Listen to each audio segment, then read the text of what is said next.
Jun was compelled to act thus. He had grossly underestimated the terrifying force of consolidating the powers of all the demons into one. While he spoke of pouring his magic into the array without concern, the reality was that failure to do so would result in catastrophic consequences. Contemplating this, Tong Yi furrowed his brow. He had initially assumed that Emperor Jun and his cohort would be unable to vanquish the Eastern King, ultimately requiring his own intervention to resolve the matter.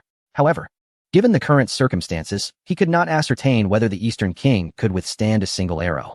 The debate over the extermination of demons seemed trivial in light of the fact that such a force of merit must not be squandered. Upon hearing his words, Yao Qi lifted her gaze toward the southern heavenly gate. In her wide, glistening eyes, a flicker of concern emerged. Did you all feel that? The demonic power. It is truly formidable. I never imagined that the demon race possessed such a technique, channeling the strength of their entire lineage into one being. What level of mastery is this? It must already be of the saintly grade. This is irrefutable. This technique was undoubtedly created by a saint of the demon race, who has shown remarkable benevolence towards them. If our own race had such a technique, would we still be in such a state of decline? With the heavenly Tao above, the celestial court turning to darkness, and the demon race wielding such a grand array, today's battle will surely be inscribed in the annals of the primordial chronicles. Around Mount Buzhou, all the great beings had already been astonished multiple times, but upon witnessing the colossal star arrow coalesce once more, waves of exclamations erupted anew. They had initially believed that the demon race could only unleash such a powerful attack once, sufficient to obliterate all entities beneath the saintly realm.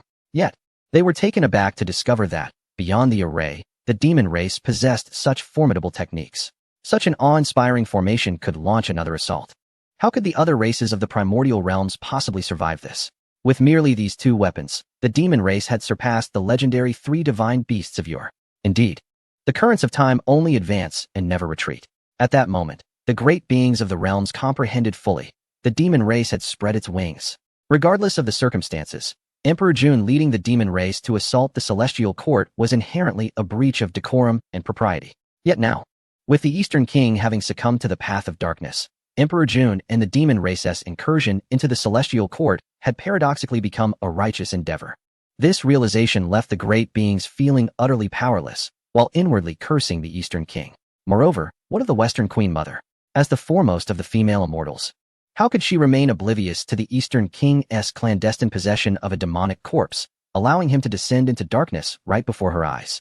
Thus, on one side, the great beings of the realms vented their frustrations upon the Eastern King and the Western Queen Mother. However, the situation for the Queen Mother of the West was far from favorable. At the southern heavenly gate, a gruesome scene unfolded. A veritable mountain of corpses and a sea of blood, where all celestial soldiers, driven mad, began to slaughter one another. Under the deliberate instigation of the Eastern King, the chaos escalated beyond the lowest ranks of celestial warriors, with the stench of blood rising to the heavens. Even the formidable celestial generals and officials could not escape the calamity. They soon became lost in their own minds, summoning their treasures to strike down their comrades. The intensity of the carnage among these celestial beings was unparalleled, with each blow intended to kill. At a time when the demon clan was united, the entire celestial court was decimated from within. Perhaps only in the final moments of their lives did they attain clarity, regretting their allegiance to the celestial court. Within the Great Formation, only the Queen Mother of the West and a handful of officials at the threshold of sainthood were still desperately resisting the illusionary array. Speaking of the Queen Mother, she was utterly bewildered. She knew that the Eastern King had concealed many matters from her, including the existence of a celestial island. Yet, every time she sought clarity, he would deflect her inquiries with various excuses. She never anticipated that the secrets hidden by the Eastern King would be so astonishing. Thus, when he revealed the demonic finger and consumed it, the Queen Mother was left in a state of shock. Were it not for the loyal officials reminding her, she would likely have remained frozen in place. Consequently, she missed the opportunity to escape the heavenly realm and became trapped in this demonic formation alongside the other officials. Queen Mother, you must regain your composure. We cannot be concerned with that scoundrel Donghua's descent into darkness. Quickly surrender to the demon clan and allow them to eliminate Donghua. I can barely hold on. Yes, Queen Mother, surrender. We can return to Kunlun Mountain and still survive. At this moment, several officials sat cross-legged at the edge of the formation, diligently maintaining their composure. However, due to the overwhelming number of fallen celestial beings, the malevolent aura, demonic energy, and karmic retribution in this realm were incessantly escalating. Consequently, the illusory powers of the demonic formation were also intensifying. These officials began to falter. urgently calling upon the Queen Mother to surrender. They reasoned that losing face as prisoners was preferable to losing their lives in this place. "Oh, do you all wish to betray me as well?" Just then, a voice, cold and sinister, emerged from the blood mist ahead. The officials trembled, drenched in sweat. Chapter 233. Pinnacle of Sainthood. The demonic Eastern King suddenly. A voice that seemed to emanate from the depths of the Nine Netherblood prison resonated, interrupting the officials' pleas to the Queen Mother. The sound, though soft, pierced the souls of the officials and the Queen Mother like a sharp icicle formed from eons of frozen darkness. "Do you all wish to betray me as well?" The voice resounded once more, frigid and devoid of any emotional fluctuation, yet infused with a murderous intent potent enough to freeze the very soul. Each word reverberated with the malice of countless departed spirits, echoing coldly amidst the shrouded blood mist. At the moment they discerned the voice, several celestial officials, already trembling with terror and barely holding their composure, along with the ever-composed Queen Mother of the West, shuddered simultaneously. They felt as though their primordial spirits had been ensnared by invisible claws, gripped tightly. Their countenance drained of color, filled with dread. Their gazes converged on the direction from whence the voice emanated. That area of blood mist was the thickest, seemingly capable of dripping with blood. Originally, they had been spared due to their attempts at breakthrough, but little did they know that they all yearned for death. Almost as if responding to their gaze, the chilling voice continued its proclamation. As it uttered the final 4 words, they were squeezed out with palpable effort from between clenched teeth. Boom. In the next instant, the viscous blood mist violently parted to either side, as if an invisible giant hand had torn apart a thick, scarlet curtain. Thud, thud, thud. A figure emerged, advancing step by step. He did not fly nor float, but walked forward with deliberate strides. Blood. The eyes of the celestial officials and the Queen Mother widened in shock. All that met their sight was blinding blood. A voluminous, blood-red robe, composed of thick plasma, replaced the once noble white celestial garment. The robe seemed to possess a life of its own, flowing languidly, its surface encrusted with dark brown, nearly black scabs. It emitted a nauseating stench, a noxious blend of rusted iron and decaying flesh. Upon the blood-red robe appeared the visage of the Eastern King, now devoid of any trace of the Heavenly Emperor's former grace or the humility of a celestial leader. The crown, once a symbol of the Heavenly Emperor's authority, lay discarded somewhere unknown. His once meticulously groomed long hair had transformed into an eerie, deep crimson, wetly cascading over his shoulders, the tips continuously dripping with viscous droplets of blood. His formerly handsome and refined features had grotesquely contorted, veins bulging at his temples, while dark flames of bloodlust and insatiable hunger ignited within the depths of his eyes. A disturbingly unnatural grin stretched across his face, extending to the roots of his ears, revealing a row of stark white teeth. Most alarming was his physique. It had expanded significantly, muscles bulging and lifting the blood robe high. The most terrifying aspect for the Queen Mother and the celestial officials was the overwhelming, destructive aura of madness that accompanied this blood-soaked apparition as it fully emerged from the mist, descending upon them like the cataclysmic weight of an unyielding mountain. With a scream of despair, a celestial official of lesser cultivation could no longer withstand the pressure. From the 7 orifices, fine streams of blood seeped forth. The entire body convulsed violently under such oppressive force. The faces of the other celestial officials turned as pale as specters, their bones creaking under the unbearable burden. Even the most fundamental protective celestial essence shattered into pieces. The Queen Mother of the West let out a muffled groan, and for the first time, her regal visage displayed an expression of intolerable agony. She radiated celestial light in an attempt to resist, yet it flickered uncertainly beneath the overwhelming demonic might, as if it might extinguish at any moment. This peak demonic pressure of quasi-saintly caliber not only assailed the body, but felt like a massive weight compressing the very soul. It was frigid, brutal, intermingled with the despairing wails of countless beings at the brink of death. It assaulted their minds, causing their consciousness to waver and their resolve to be clouded. Furthermore, as the Eastern King approached ever closer, that terrifying weight, which crushed all, continued to intensify. Thud, thud, thud. With each step he took, the invisible pressure bearing down upon their souls and bodies surged alarmingly. "Great King, spare my life. I did not speak before. Great King, considering my contributions to the celestial court, please show me mercy. Your Majesty, please regain your senses. You are merely being misled by the demonic path." Several celestial officials, their bodies bent and prostrate under the crushing weight, trembled as they pleaded for mercy. While their hearts were filled with terror, they secretly cursed the Eastern King. In these times of external threats from the demon race, why did this fiend come to trouble them instead? Surely, you all must be cursing me in your hearts as well. It matters not. You do not understand me. The Eastern King glared coldly at the celestial officials, speaking with venomous intent. Having said that, he slightly raised his right foot, intending to crush these celestial officials into a pulp. Demon, come forth and meet your demise. Suddenly, at that moment, a voice echoed from beyond the great formation, resonating ceaselessly. The Eastern King, who was about to trample the celestial officials, turned his gaze toward the source of the sound. The crimson hue of his pupils expanded slightly, revealing a particularly ferocious expression. Damn it! Damn it! Damn it! It seemed he finally recalled something.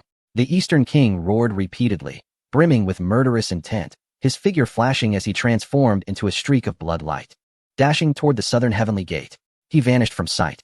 Ah, we survived. That damn Dejuan. Why did he not speak earlier, nearly causing us to be crushed to death? Stop cursing, he will be back soon. Quickly, help me up. The celestial officials, cursing under their breath, clambered to their feet in a state of disarray. At that moment, they were astonished to discover that the Queen Mother of the West, after rising, had not exchanged a single word with them, but had directly taken flight. Even more alarming was the direction in which she flew, which was the very same path the Eastern King had just taken. What could she be up to? Do you still harbor thoughts of that fiend? Is this not a path to certain doom? Such sentiments surged within the minds of several celestial officials, and one of them attempted to speak, only to be restrained by their peers. Having narrowly escaped death, they felt as if they had died once already. To survive was a stroke of fortune. They no longer wished to linger in this celestial court, nor did they desire to involve themselves in any affairs. With this in mind, the celestial officials hesitated not a moment and swiftly flew in the opposite direction. The southern heavenly gate was blocked, rendering escape impossible. Yet, the first heaven was fraught with peril. They sought refuge in the upper heavenly realm. Today, our demon clan shall uphold justice and eradicate the remnants of the demonic path. The celestial bodies align. Strike. Meanwhile, the Eastern King had just traversed through layers of blood mist, arriving beneath the southern heavenly gate, when he heard the voice of Emperor June once more. What audacity! Upon hearing this, the Eastern King was inclined to unleash a torrent of invective. But as he opened his mouth, he beheld yet another colossal starry arrow hurtling through the air. Chapter 234. The collapse of half of the first heaven as the massive starry arrow loomed before him, drawing perilously close. Its might exceeded even that of the preceding shot. The Eastern King's mind was awash with curses, akin to a river in full flood. He had presumed that such a formidable array could only be unleashed once by Emperor June, for its power rivaled that of a peak quasi-saint's full-force strike. Thus, he had felt emboldened to slaughter the celestial court and consume their essence to advance his own cultivation. To him, it appeared that once the demonic array was unleashed, the celestial court would descend into chaos, and the demon clan would be unlikely to recklessly charge into the array. Once he attained the pinnacle of quasi-saint cultivation, slaying the demons outside would be as simple as dispatching chickens and dogs. This was why the Eastern King had taken his time, even neglecting to observe the external circumstances. He had even contemplated devouring the last traitors of the celestial court before seeking retribution against Emperor June and Fushi.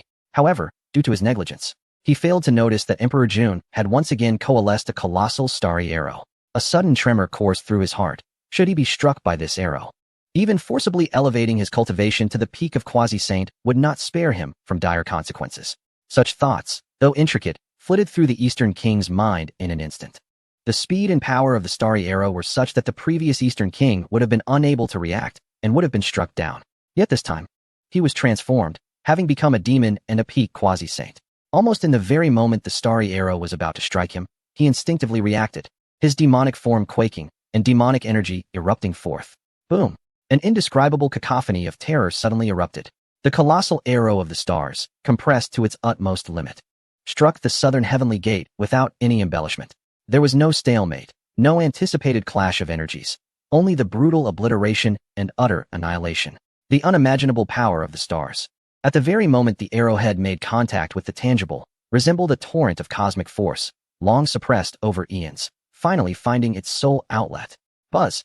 A visibly expanding dark silver energy halo erupted first. Wherever the halo passed, the fabric of space shattered inch by inch. Following this, the ferocious destructive power of the stars surged violently in all directions. This was not an explosion. It was the genesis of a point that could annihilate all existence in an instant. This unparalleled force, embodying the weight of countless stars, transformed into a chaotic vortex capable of tearing apart the very fabric of reality. The moment the vortex materialized, it completely vaporized and disintegrated the southern heavenly gate. which had obstructed innumerable celestial beings, along with the thick underpinnings of the heavenly realm below. Yet, this was merely the beginning. The rampaging torrent of stars, bearing the remnants of its fury, surged toward the endless expanse of the first heaven. Boom! Amidst the thunderous collapse that shook the cosmos, wherever the starlight reached, the newly erected celestial palaces and ethereal abodes crumbled into ruin. The light and dark vortex spawned by the starry power devoured everything in its path with a voracious appetite. In the astonished gaze of numerous demon clans and formidable beings, the tide of destruction swept through the first heaven, obliterating all tangible entities, mountains, palaces, rivers, divine trees, regardless of their fortitude or the essence of celestial power they contained. All fell mercilessly into chaos, shattered into a swirling mass of dust. Just a breath. Just a breath. This arrow, which gathered the entirety of the demon clan's might alongside the power of the celestial stars, surged forth with an unstoppable force, reducing the eastern prince's palace, the southern heavenly gate, and half of the first heaven visible beyond to mere ruins, utterly engulfed, ground to powder, transformed into a desolate void, rife with the remnants of stars and chaotic currents. Hissus. In this moment, the power of the heavenly laws appeared just in time, striving to mend the collapsing space at the edges of this ruin. As the saying goes, heaven and earth are indifferent, treating all things as mere fodder. Sages are unkind, regarding all beings as mere fodder. This phrase was starkly exemplified in this moment, when the Eastern Prince turned malevolent and slaughtered the celestial court. Neither heavenly law nor sage appeared. When Emperor June used the great array of the zodiac stars to destroy the first heaven, neither heavenly law nor sage showed up.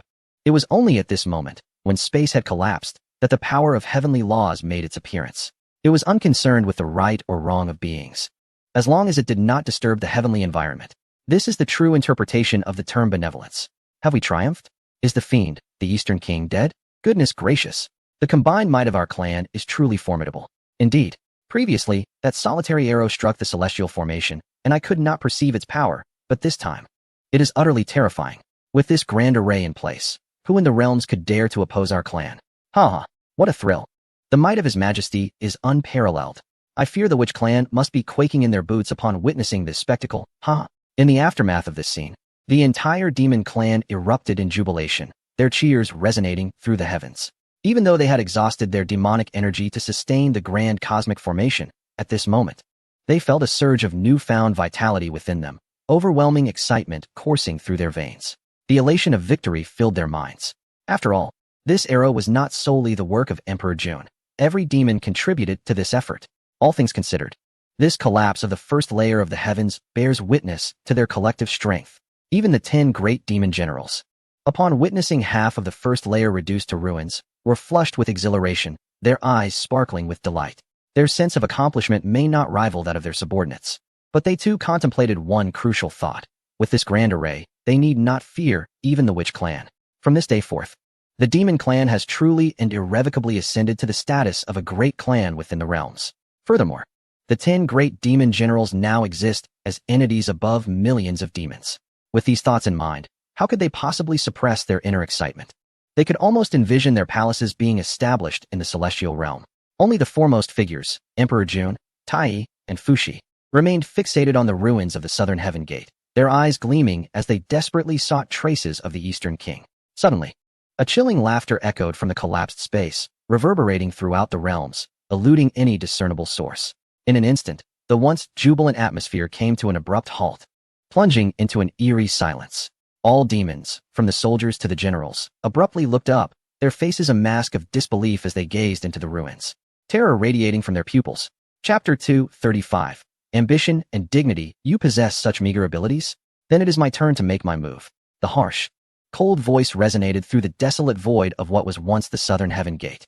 After 3 breaths, amidst the horrified gazes of the demon kin, countless droplets of blood mist, invisible to the naked eye, suddenly surged forth from the fragments of shattered space, coalescing. Soon, beneath the remnants of the southern heaven gate, they transformed into a crimson figure. Who else could it be but the Eastern King? Indeed, I had a feeling that this individual would not succumb so easily. June's expression turned profoundly solemn.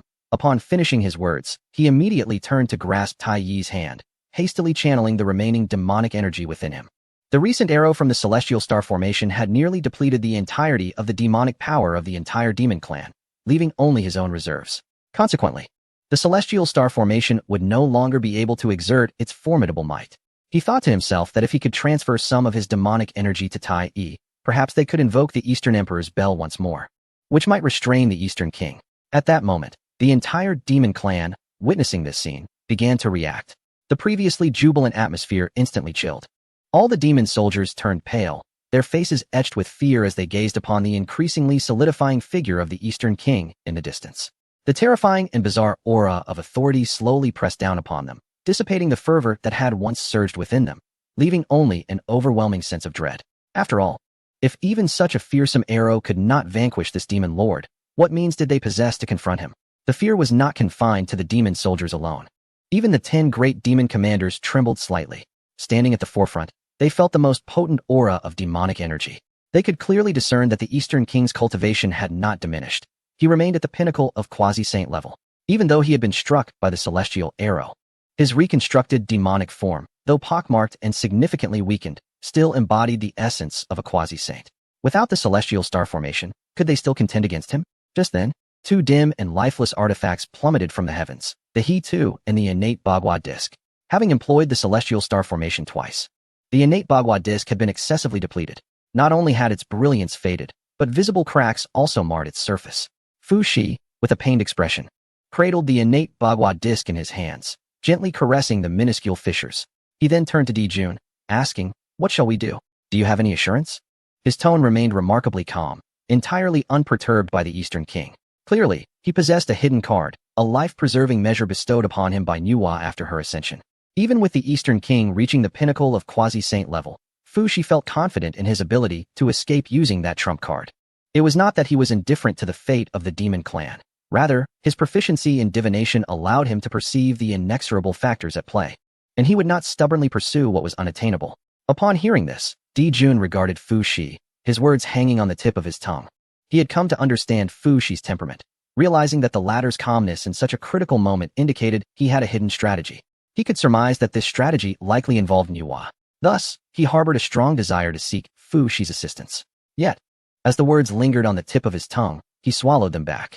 Di Jun harbored grand ambitions, and although he had submitted to Nuwa, it did not signify a lack of dignity. It did not imply that he would continually kneel before the siblings of Fu Shi. Thus, at this moment, he ultimately refrained from uttering his request. Instead, he resolutely nodded and declared, "No harm." After speaking, he turned with determination and soared towards the East King. "Brother, wait for me." Tai Yi, with a flick of his right hand, summoned the resplendent Eastern Emperor bell into his grasp. When he had imparted demonic power to Di Jun, he had retained some reserve.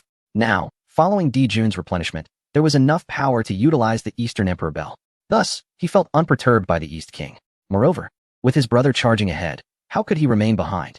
In an instant, Di Jun and Tai Yi surged forward to the forefront of the ruins. They stood less than 100 zhang away from the wreckage, which was simultaneously collapsing and mending. "Oh, you 2 brothers possess a modicum of courage, daring to come before me now. Do you comprehend the price I paid to evade that arrow?" At this moment, the East King had nearly restored his demonic form, though remnants of stellar power continued to ravage his body, causing his wounds to scab over only to be torn apart again. He glared at Di Jun, his blood-red eyes brimming with boundless hatred. Were it not for Di Jun, he would still be seated upon the throne of the 33 heavens. Were it not for Di Jun, he would still wield dominion over the celestial powers of the 33 heavens. Were it not for Di Jun, why would he need to expose his demonic form and severed fingers, rendering himself in this grotesque half-human, half-demon state? He understood all too well that behind Di Jun and the entire demon race, Nuwa was undoubtedly pulling the strings. Otherwise, Fu Shi would not have appeared, nor would Di Jun have been able to breach his celestial formation. Yet the issue lay in the fact that Nuwa was far too distant. He dared not hate her and felt unworthy of such emotions. Even Fu Shi, present at this moment, was beyond his capacity for hatred, for he was acutely aware that he had succumbed to darkness, becoming the very target that all immortals longed to vanquish. Yet the Tao ancestor had decreed that saints must not meddle in mortal affairs. Otherwise, when he had opened the demonic array, a saint would have emerged. Even in his demonic state, he would only face adversaries beneath the saints. However, should he recklessly pursue Fu Shi's demise, it would merely provide Nuwa with an excuse to intervene. Thus, the East King sought to unleash all his fury upon the brothers Di Jun and Tai Yi. Moreover, he intended to venture into the starry expanse to inflict torment and slaughter upon the wretched Chang, Shi, and her sisters on the moon star, ultimately shattering those stars one by one. Only then could he find complete release for his rage.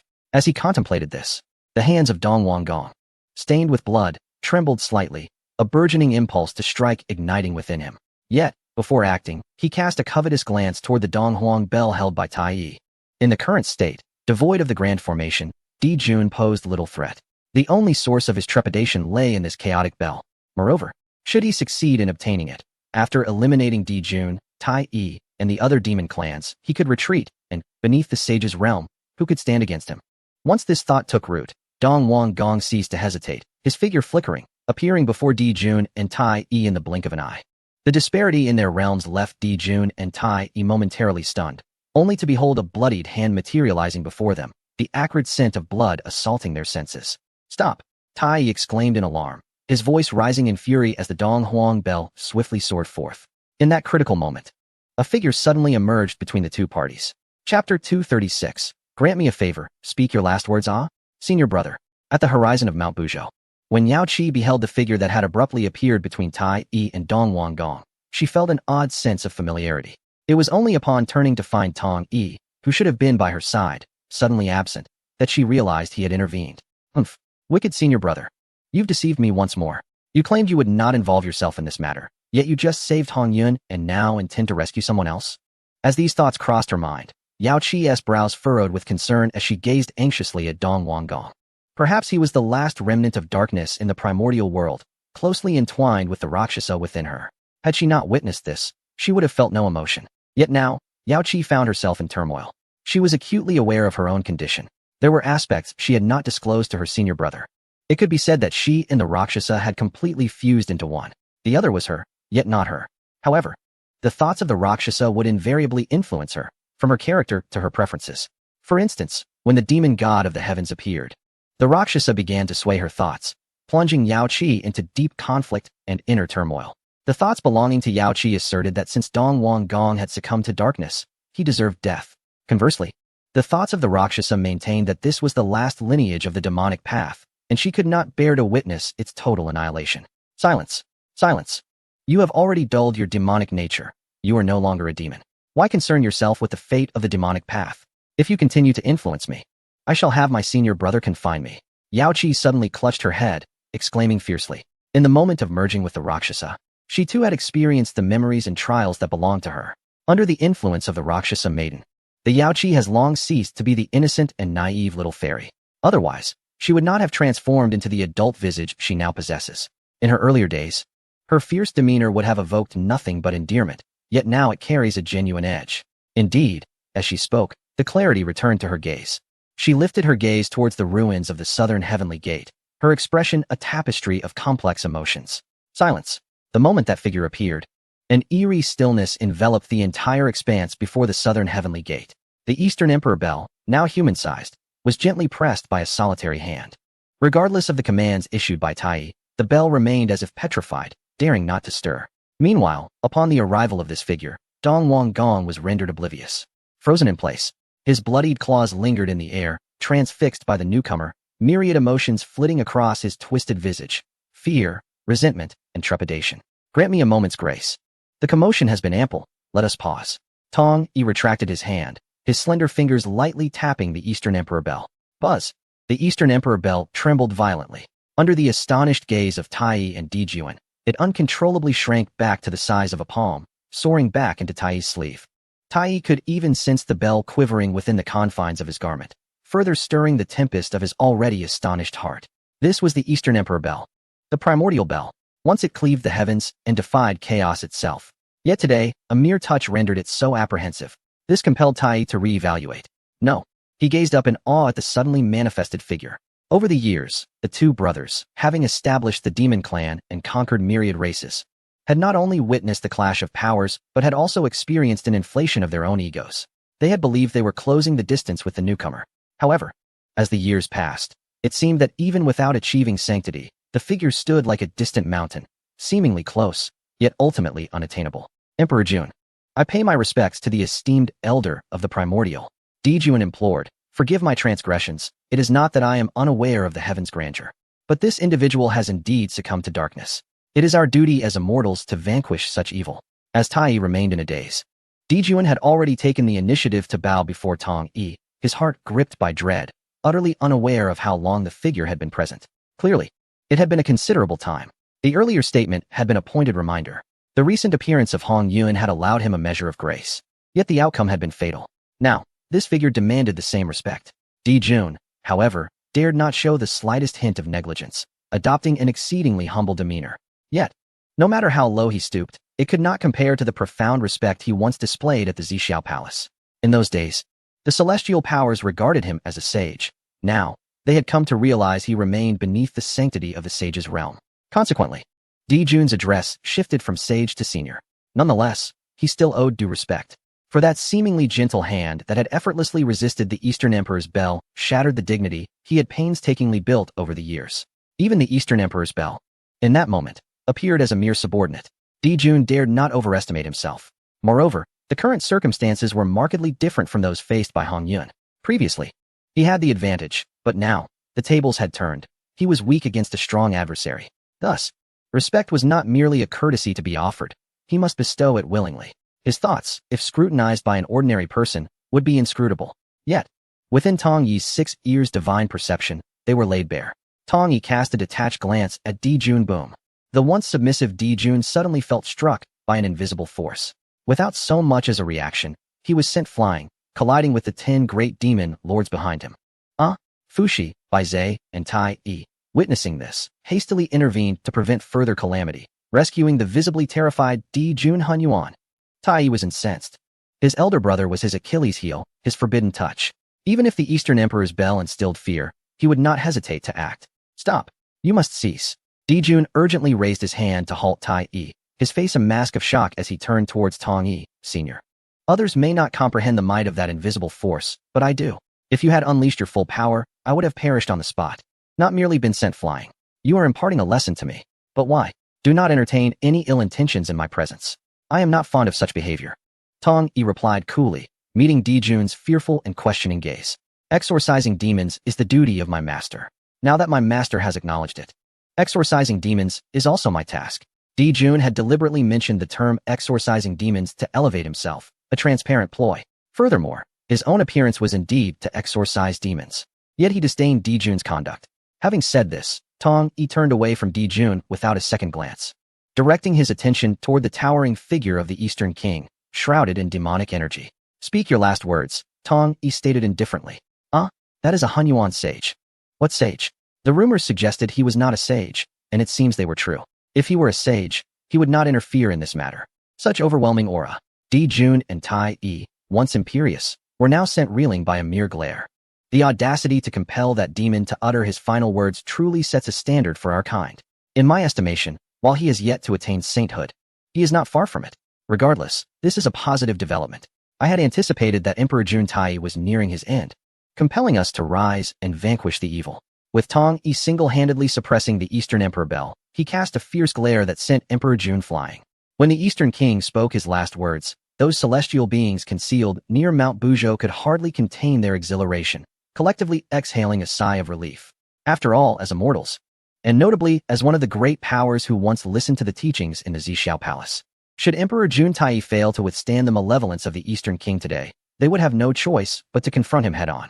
However, with Tong Yi's emergence, they all felt a wave of relief. Although they feigned nonchalance, opting not to refer to Tong Yi as a saint to assert their presence, they held unwavering confidence in his prowess. The mere display of his 2 hands, imbued with overwhelming might, sufficed to attest to his strength. Even if he could not vanquish the Eastern King, a stalemate was assured. Should it reach a draw, they would have to join the fray. Reminiscent of the days when Hong Jun Daozu led the righteous beings to eradicate the demonic sect, thus securing their own illustrious legacy. Last words? You intend to slay me? Why would you wish to kill me? Amidst the ruins of the southern heavenly gate, the space, under the restoration of the heavenly Dao's power, had regained much of its former structure. Yet, no one paid heed. The Eastern King, gazing upon the familiar figure before him, was filled with both dread and fury. I established the celestial court with your consent.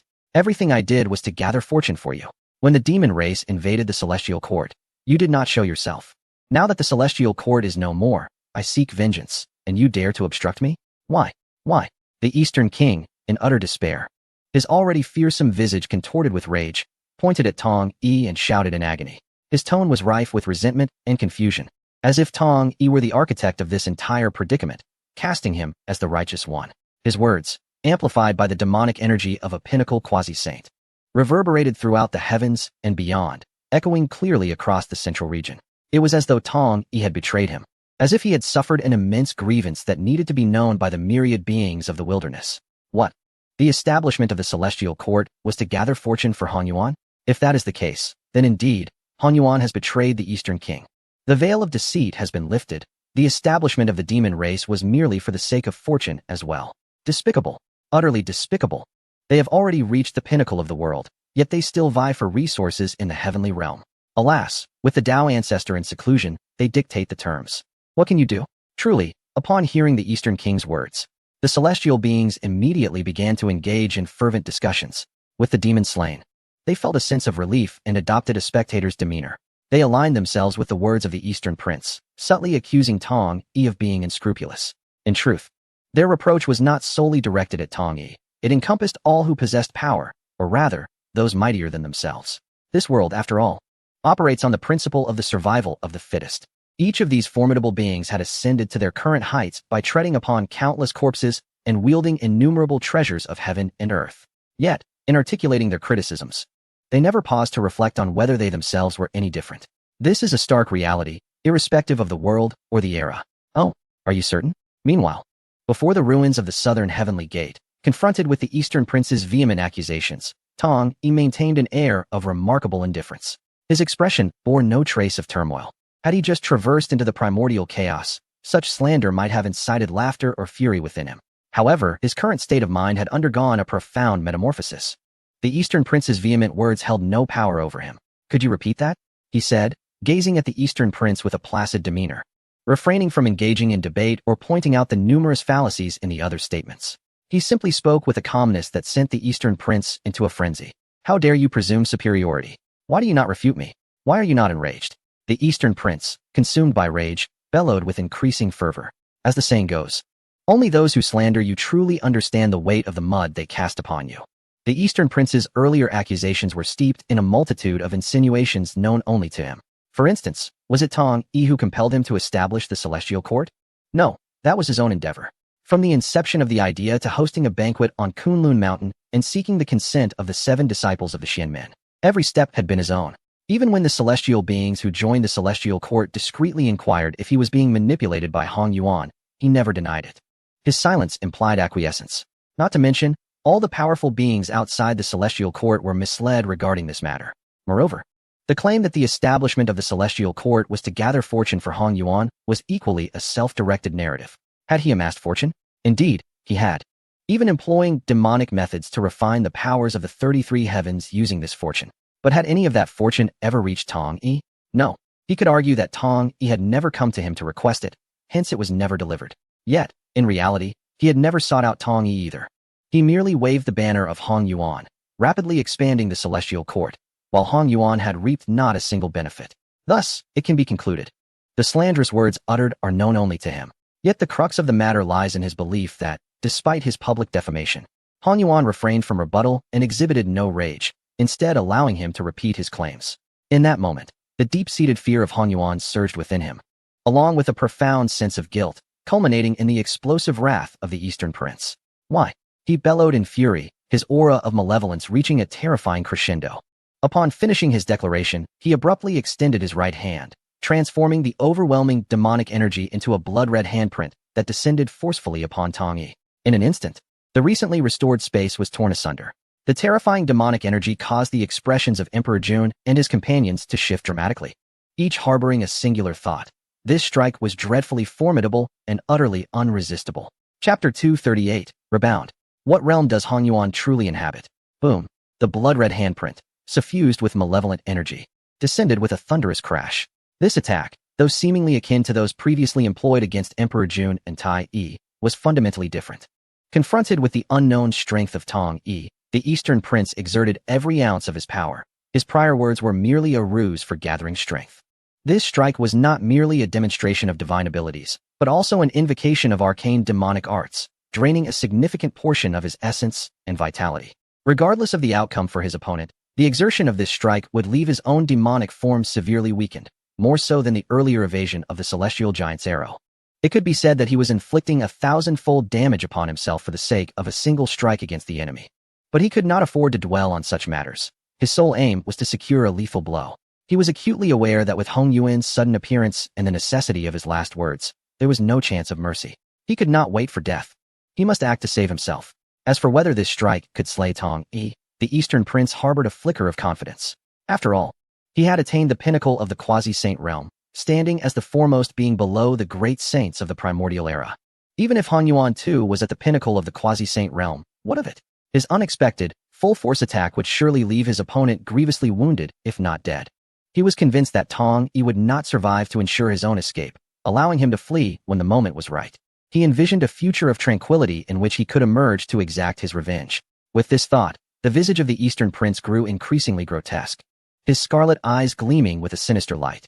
He could almost envision the scene of his triumph, dominating a realm and transforming all living beings into demons. Though failing to become the lord of the immortal court was a setback, becoming a slaughterer of the heavens and re-establishing the demonic sect as the demon ancestor would equally be a source of exhilaration. Suddenly, a sharp, almost bizarre sound pierced the air, akin to an egg shattering against a hard stone. Without any warning, an explosion erupted within the desolate and blood-misted space. The sound, cold and abrupt, shattered the illusions in the mind of the Eastern King. Immediately following was an overwhelming agony that surged into the depths of his consciousness. It was a pain beyond description, akin to billions of venomous needles, tempered in demonic flames, piercing through every blood vessel and muscle fiber at a speed surpassing lightning. Frantically spreading. In an instant, it traveled along his arm, shoulder, and neck, brutally penetrating the very core of his consciousness within his brain. His entire soul seemed to be torn asunder, pierced by this pure and extreme sense of destructive pain. This excruciating agony, which transcended the limits of endurance, caused the twisted features of the Eastern King to convulse, with every vein of demonic patterns thrumming wildly. A sound erupted from his mouth, a mingling of disbelief and a heart-rending wail. The sound waves reverberated, sending ripples through the swirling blood mist surrounding him. My hand. His voice, hoarse and distorted, bore the sharpness of a beast in its death throes. Instinctively, his blood-red eyes trembled violently downward. Where his gaze fell, he beheld his once mighty arm, capable of splitting mountains and parting seas, now limp and hanging like a tattered sack of rags. Everything had ceased to exist. All that remained was a blurred mass of mangled flesh and jagged bone fragments. Thick, dark red blood, imbued with terrifying demonic energy, gushed forth with astonishing force and speed, accompanied by an oppressive stench that made the already foul air even more unbearable. Before him stood the figure of Hun Yuan, whom he had envisioned shattering beneath his grasp. Yet, Hun Yuan remained as tranquil as water, standing unperturbed in the same spot. The ground beneath him, soaked with blood, appeared even cleaner than before. His white robe, amidst the swirling filth and rain of blood, shone as if newly minted, untouched by any blemish or wrinkle, let alone any marks of injury. At this moment, confronted with his own plight and wails, Tong Yi's deep-set eyes remained eerily calm, bordering on indifference. That tranquility, within the blood-stained vision of the Eastern King, cast a chill deeper than any mockery. With a sudden gasp, upon witnessing this scene, the Eastern King felt his blood surge violently, and he spat forth a mouthful of dark blood. Simultaneously, his 7 orifices began to bleed profusely. His tattered blood-soaked robe was once again drenched in crimson. This was due to 2 reasons. 1, his vitality had been severely wounded. 2, he could not accept the reality before him. No, it is impossible. How can you be unscathed? Why are you untouched? Your physical form, how can it be stronger than my demonic body? What realm are you truly at? The Eastern King, gripped by terror, continued to retreat, his voice filled with panic. His words, seemingly accusatory, were more akin to pleas for mercy and understanding. One could say that the previous fantasies had been beautiful. At this moment, he appeared as wretched and desperate as could be. What? This is the outcome. It cannot be true. This is the pinnacle of quasi-sainthood, a state attainable only by devouring countless celestial beings. So easily vanquished? What just transpired? Did Senior Hun Yuan employ a protective talisman or some divine power? No. I distinctly felt no fluctuations of magical or law energies, let alone the presence of a talisman. In fact, Senior Hun Yuan did not even move. This implies that Senior Hun Yuan endured the attack purely with his physical form. No, rather, he reflected it back, causing the demon's arm to shatter. Could it be that Senior Hun Yuan has not yet attained sainthood? How can I trust the rumors? I heard the demon claim that all previous statements were slander against Senior Hunyuan. I hereby retract my prior remarks about him. Ahem, I too have always regarded Senior Hunyuan as a paragon. I was almost misled by that demon. You self-righteous individuals. In the vicinity of the Wuzhou mountain range. Upon witnessing the events unfold before the ruins of the southern heavenly gate, the celestial beings, after recovering from their shock, began to retract their previous statements. Having not seen Hunyuan for many years, and with their own powers having advanced significantly during this time, they had mistakenly believed that Hunyuan had stagnated and that their strengths had drawn nearer. However, upon this revelation, they were left astonished and hurried to withdraw their earlier comments. The reason was simple: strength. He was overwhelmingly powerful. Even the quasi-saint demon could not inflict the slightest harm upon him, and was instead gravely injured by the rebound. So what if Hunyuan had not achieved sainthood? Such power rendered the distinction moot. It was comparable to that of a saint. No, in their minds, he was even more terrifying than a saint. The Tao ancestor has stated that saints must not descend to the mortal realm and intervene in the affairs of the primordial chaos. Yet here was Hunyuan, who had not yet attained sainthood but possessed strength nearly equal to that of a saint, making him infinitely more fearsome. Thus, as they came to this realization, they hastily altered their rhetoric, fearing that one day their previous words might reach Hunyuan's ears. Simultaneously, they were plagued by a singular question echoing the inquiry posed by the Eastern King. What realm does Hunyuan truly occupy? Chapter 239, Fushi's Reflection. Nuwa's Ascension to Sainthood and Glimpse into Celestial Secrets. Gulp. Brother, thank goodness you stopped me earlier, otherwise I would surely be in dire straits. Outside the southern heavenly gate, Tai instinctively swallowed hard, then glanced apprehensively at his companion, Dijuan, and asked the same question: what realm does he truly occupy? The 10 demon lords and Baizhe all turned their gazes towards Emperor Jun, seemingly awaiting his response. At that moment, Emperor Jun, who had just been struck and sent flying by Tong Yi, wore a pale expression, momentarily stunned by the inquiry. He fell into silence, contemplating a question that had long remained a mystery. Since their first encounter with Hunyuan, this enigma had lingered in their minds, unresolved even to this day. Dao brother, do you possess any insight? Emperor Jun inquired of Fushi, who stood nearby. Previously, Fushi had discreetly informed him that Nuwa had hinted at Hongyuan's lack of sanctification. Thus, Emperor Jun surmised that Fushi might hold significant knowledge, considering Nuwa's status as a sage. Upon hearing Emperor Jun's question, the 10 demon lords, along with Tai Yi and Baizhe, were momentarily taken aback, having initially thought their sovereign's prolonged contemplation signified understanding. Instead, they realized he needed to consult Fushi. In an instant, their collective gaze shifted from Emperor Jun to Fushi. Caught off guard by the inquiry, Fushi was momentarily at a loss as he felt the weight of their eager scrutiny, reminiscent of the thirst for knowledge seen in the Zixiao Palace. I am the embodiment of the 8 trigrams. You all are truly the epitome of curiosity. Fushi silently chastised himself before becoming lost in memory. On the day Nuwa achieved sanctification, she had summoned him alone and bestowed upon him a treasured artifact for his protection. At that moment, he noted the absence of joy on Nuwa's face, replaced instead by a palpable sorrow. When he inquired about her lack of happiness, Nuwa feigned indifference. Concerned for his sister, he pressed her, fearing that her sanctification might bring unforeseen troubles. Eventually, Nuwa relented and revealed that her ascension had granted her insights into many shocking truths, which she could not disclose, lest it endanger him. Fushi contemplated whether her distress was linked to Hunyuan. His sudden question stemmed from pre-existing doubts. Nuwa had gained substantial merit through Hunyuan's assistance. And while the establishment of the demon cult and the merit of the demon clan had sufficed to fulfill the final requirements for her sanctification, she did not display the anticipated elation. Instead of eagerly seeking out the human race or mentioning her long-admired senior brother, she appeared troubled. Having grown up alongside Nuwa, Fushi knew her well. He understood that her heart was undoubtedly occupied by thoughts of Hunyuan. Yet, her lack of joy was not attributed to personal concerns, but rather to matters concerning humanity, or, more specifically, Hunyuan. Moreover, rumors began to circulate outside, compounding the uncertainty. The myriad celestial beings have been misled by the notion that Hunyuan has not attained sanctification, and that he has duped the Eastern King into establishing the celestial court. Countless rumors abound, all casting a shadow on Hunyuan's reputation. Yet, Nuwa has never breathed a word of this. It is for this reason that Fushi, at this moment, musters the courage to inquire of Nuwa. Upon hearing Fushi's query, Nuwa hesitates, ultimately revealing to Fushi that her elder brother has indeed not yet achieved sanctification. But he is traversing an unprecedented path. An unprecedented path? Fushi's expression shifts, his gaze flickering, as he murmurs this phrase, his thoughts drawn back to the present. I do not know.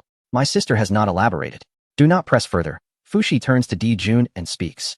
At his words, the 10 great demon lords twitch their lips in disbelief. It is as if they have heard a profound truth only to find it devoid of substance. They had anticipated that after such contemplation, Fushi would unveil some deep secret, yet he has revealed no more than Di Jun. Is this pretense merely the demeanor of the powerful? The 10 demon lords silently scoff at this notion. However, Baizé lowers his head slightly, a contemplative gleam in his eyes. Although Fushi seemingly says nothing of consequence, Baizé notes the murmured phrase just before Fushi spoke. What? What path? An unprecedented path? Who? Is Hong Yuan traversing an unprecedented path? As this thought crosses Baizé's mind, a tempest of emotion surges within him. If this holds true, it would elucidate why he has yet to achieve sanctification. In Baizé's view, if even Nuwa can attain sanctification, then it should pose no difficulty for Hong Yuan, the elder brother of the Xianmen sect. It is certainly not insurmountable. Thus, his inability to achieve this state clearly indicates a significant issue.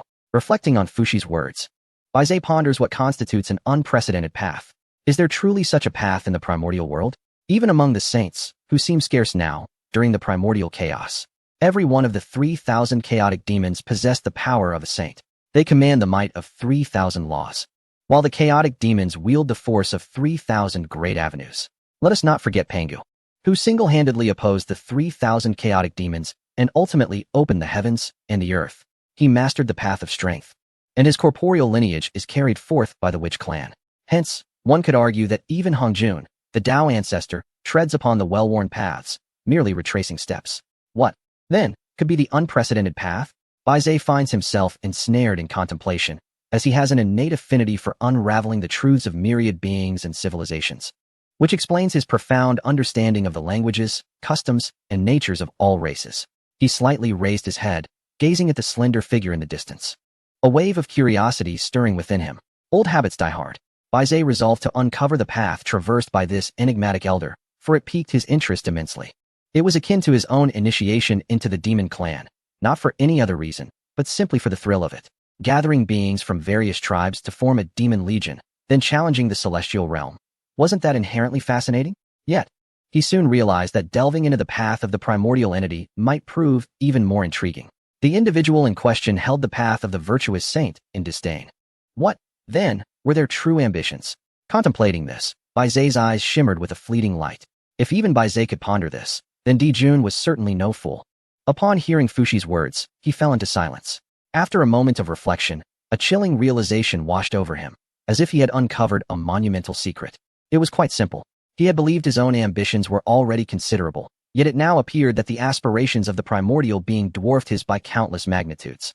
With this thought, the joy in Di Jun's heart for the impending conquest of the celestial realm diminished slightly. Chapter 240. So it was you who seized my 3 immortal islands. You are unworthy of knowing my strength. At that moment, before the ruins of the southern heavenly gate, Tong Yi answered Dong Wanggong's question with an air of indifference.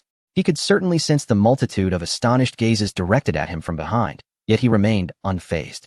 Even his master, Hongjun Daozu, could not penetrate his secrets, let alone these insignificant beings beneath the saints. No, do not kill me. I am not a demon. I was merely infected by that severed finger. I was usurped. Senior, spare me. If you grant me mercy, I shall reveal the origins of that severed finger. Upon hearing Tong Yi's words, Dong Wanggong clutched his severed arm, retreating in fright, pleading for his life. Ironically, not long ago, others had been in a similar position, begging for mercy before him. Truly, it echoed that saying, the cycle of heaven is just. Tong Yi had already felt somewhat weary. Why should he concern himself with such a person? Perhaps it would be better to simply end him with a swift strike. However, upon hearing Dong Wanggong's words, a ripple of emotion finally stirred within his previously tranquil heart. The term demon was a task assigned to him by his master. In his position, he must fulfill his duties. Since he was the foremost disciple of the Xianmen, it was undoubtedly his responsibility to eradicate the path of demons. Furthermore, the demon ancestor, the daughter of Luo who, residing within the Yaoqi, also caused him considerable distress. She had completely fused with Yaoqi, and even the system could guarantee the obliteration of the Rakshasa woman's consciousness without harming Yaoqi itself. This was also the reason for his consistently cold demeanor towards Yaoqi throughout this journey. The other party believed that their imitation of the Yao Pool was so convincing that it could not be detected. However, given his understanding of the Yao Pool, it was impossible for him not to notice the changes in the other. Yet, he found himself somewhat at a loss. unsure of how to confront such a manifestation of the Yao Pool. Thus, he continued to feign ignorance. At that moment, upon hearing the Eastern King mention demons, a thought suddenly blossomed in Tong Yi's mind. Could it be that he was referring to a way to unearth some remnants of the demonic path? Might there be a possibility to discover a method to separate the Rakshasa woman from the Yao Pool without causing harm to it? Although the hope felt exceedingly faint, it nonetheless stirred something within Tong Yi. Consequently, he stamped his foot lightly, and the forces of time and spatial laws were immediately unleashed. In an instant, he and the Eastern King were severed from the world, though still standing in place, to the eyes of outsiders. It appeared as if he and the Eastern King had vanished into thin air. Speak, Tong Yi said, regarding the Eastern King with a cool demeanor. What is this? Time? No. The fusion of time and space. The Eastern King ceased to retreat, his gaze wandering in astonishment around him, his heart brimming with wonder. Although his cultivation had been elevated to the peak of quasi-saint through the use of demonic arts, it did not imply that he was without merit. On the contrary, mastering the myriad paths was a testament to one's prowess. Reaching the pinnacle of quasi-sainthood was a culmination achieved by many beings. Thus, when Tong Yi wielded the powers of time and space, the Eastern King recognized it was not merely a domain. It was a miniature world, one born of the fusion of time and space laws. What did this signify? To command a domain of laws, one needed only to comprehend them to a certain proficiency. However, to master a miniature world of laws required a far greater understanding. The merging of two miniature worlds into one was an arduous endeavor, verging on the pinnacle of achievement. For the ultimate limit of a miniature world was the unification of all 3,000 laws. In that moment, the miniature world would undergo a transformation into a middle world, no longer needing to traverse the four cycles of life and death, but instead allowing for self-sustaining cycles within. Although it might not rival the vastness of the primordial world, it represented the apex of his understanding of law mastery. Returning to the matter at hand, although Tong Yi's miniature world contained only two types of law powers, it revealed to the Eastern King the embryonic form of a middle world. This was not a chaotic amalgamation of laws, but rather the profound principles of time and space. With the balance of yin and yang established, henceforth, any law power entering would not precipitate the collapse of this world. Such a feat could only be accomplished by a sage. No, in the Eastern King's estimation, even the current Nuwa could not achieve such a thing. Perhaps in the future, she might harness the power of the saints to fully comprehend the laws of time and space, and subsequently amalgamate them. However, at this moment, how long has Nuwa been a saint? Certainly not long enough to achieve such mastery. Yet, before him, Han Yuan has accomplished it. Contemplating this, Dong Wanggong could not help but collapse to the ground, erupting into a fit of laughter. His laughter reverberated with boundless melancholy and scorn directed at himself. Previously, upon witnessing the emergence of Han Yuan, he had not fled but instead sought to confront him, even to slay him. Was that conceivable? Merely casting aside this small world would be sufficient to question the great powers of the wilderness. Who among them could withstand it? Thus, he laughed at his own ignorance, at his own naivety. As for his actions, Tong Yi remained utterly unresponsive, merely regarding him with a cold gaze, seemingly waiting for his laughter to subside. Suddenly, his laughter ceased abruptly. Dong Wanggong turned to Tong Yi and inquired, "When did you discover my connection to the demons? You must have known for quite some time, haven't you? With your capabilities, it would be impossible for me to conceal this from you." Though he spoke thus, after finishing, Dong Wanggong quietly studied Tong Yi, his crimson eyes betraying a glimmer of anticipation. The reason for his sudden inquiry was to glimpse, before his demise, how he appeared in the eyes of his adversary. Having lost everything, the only remnant was this secret concerning the demons. Should the other party have only just learned of his demonic nature, it would afford him a modicum of pitiable triumph. However, the hopeful glint in Dong Wanggong's eyes quickly dimmed, and his pupils widened in shock. Tong Yi did not respond, but instead flipped his right hand. Buzz, Penglai, Ingzhou, we greet our master. Two diminutive spiritual entities materialized on either side of Tong Yi's shoulders, immediately bowing in reverence. It was you, Dong Wanggong exclaimed, astonished. The one who once harmed my celestial island was indeed you. Upon witnessing this spectacle, Dong Wanggong, after the initial shock, rose in fury, roaring in a fit of rage. The disappearance of the Penglai three immortals had long remained an enigma, the greatest mystery in his heart. This matter, steeped in treachery and involving the blood and souls of countless beings to lay out the demonic array and corrode the defenses of the celestial island, was a secret he had never dared to share with anyone. Not even with his companion, Zhuangmu, could he utter a word about it, leaving this burden to fester within him, a source of profound anguish. Yet now, the entire truth lay bare before him. He suddenly realized that it was Tong Yi who had destroyed his magical formations and seized Sanxian Island all those years ago. How could he possibly come to terms with this revelation? Chapter 241. The two islands of Penglai and Yingzhou in a fury of profanity. It's you. So it was you all along. Curse be you. Curse be you. Curse be you. You have deceived me. You have been deceiving me all this time. As Dong Wanggong raged, memories of the past flooded his mind.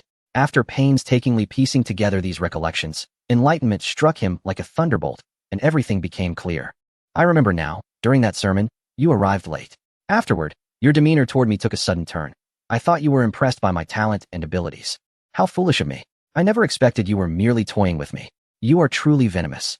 Hun Yuan, how cruel you are. Is there anyone in this world more malicious than you? The more he cursed, the more his blood surged, causing him to spit out several mouthfuls of dark, congealed blood. The wound from his severed arm bled profusely, prompting Tong Yi to raise an eyebrow, pondering how long this man had been bleeding. It was as if he had just opened an account with a water company and was experiencing a faucet for the first time.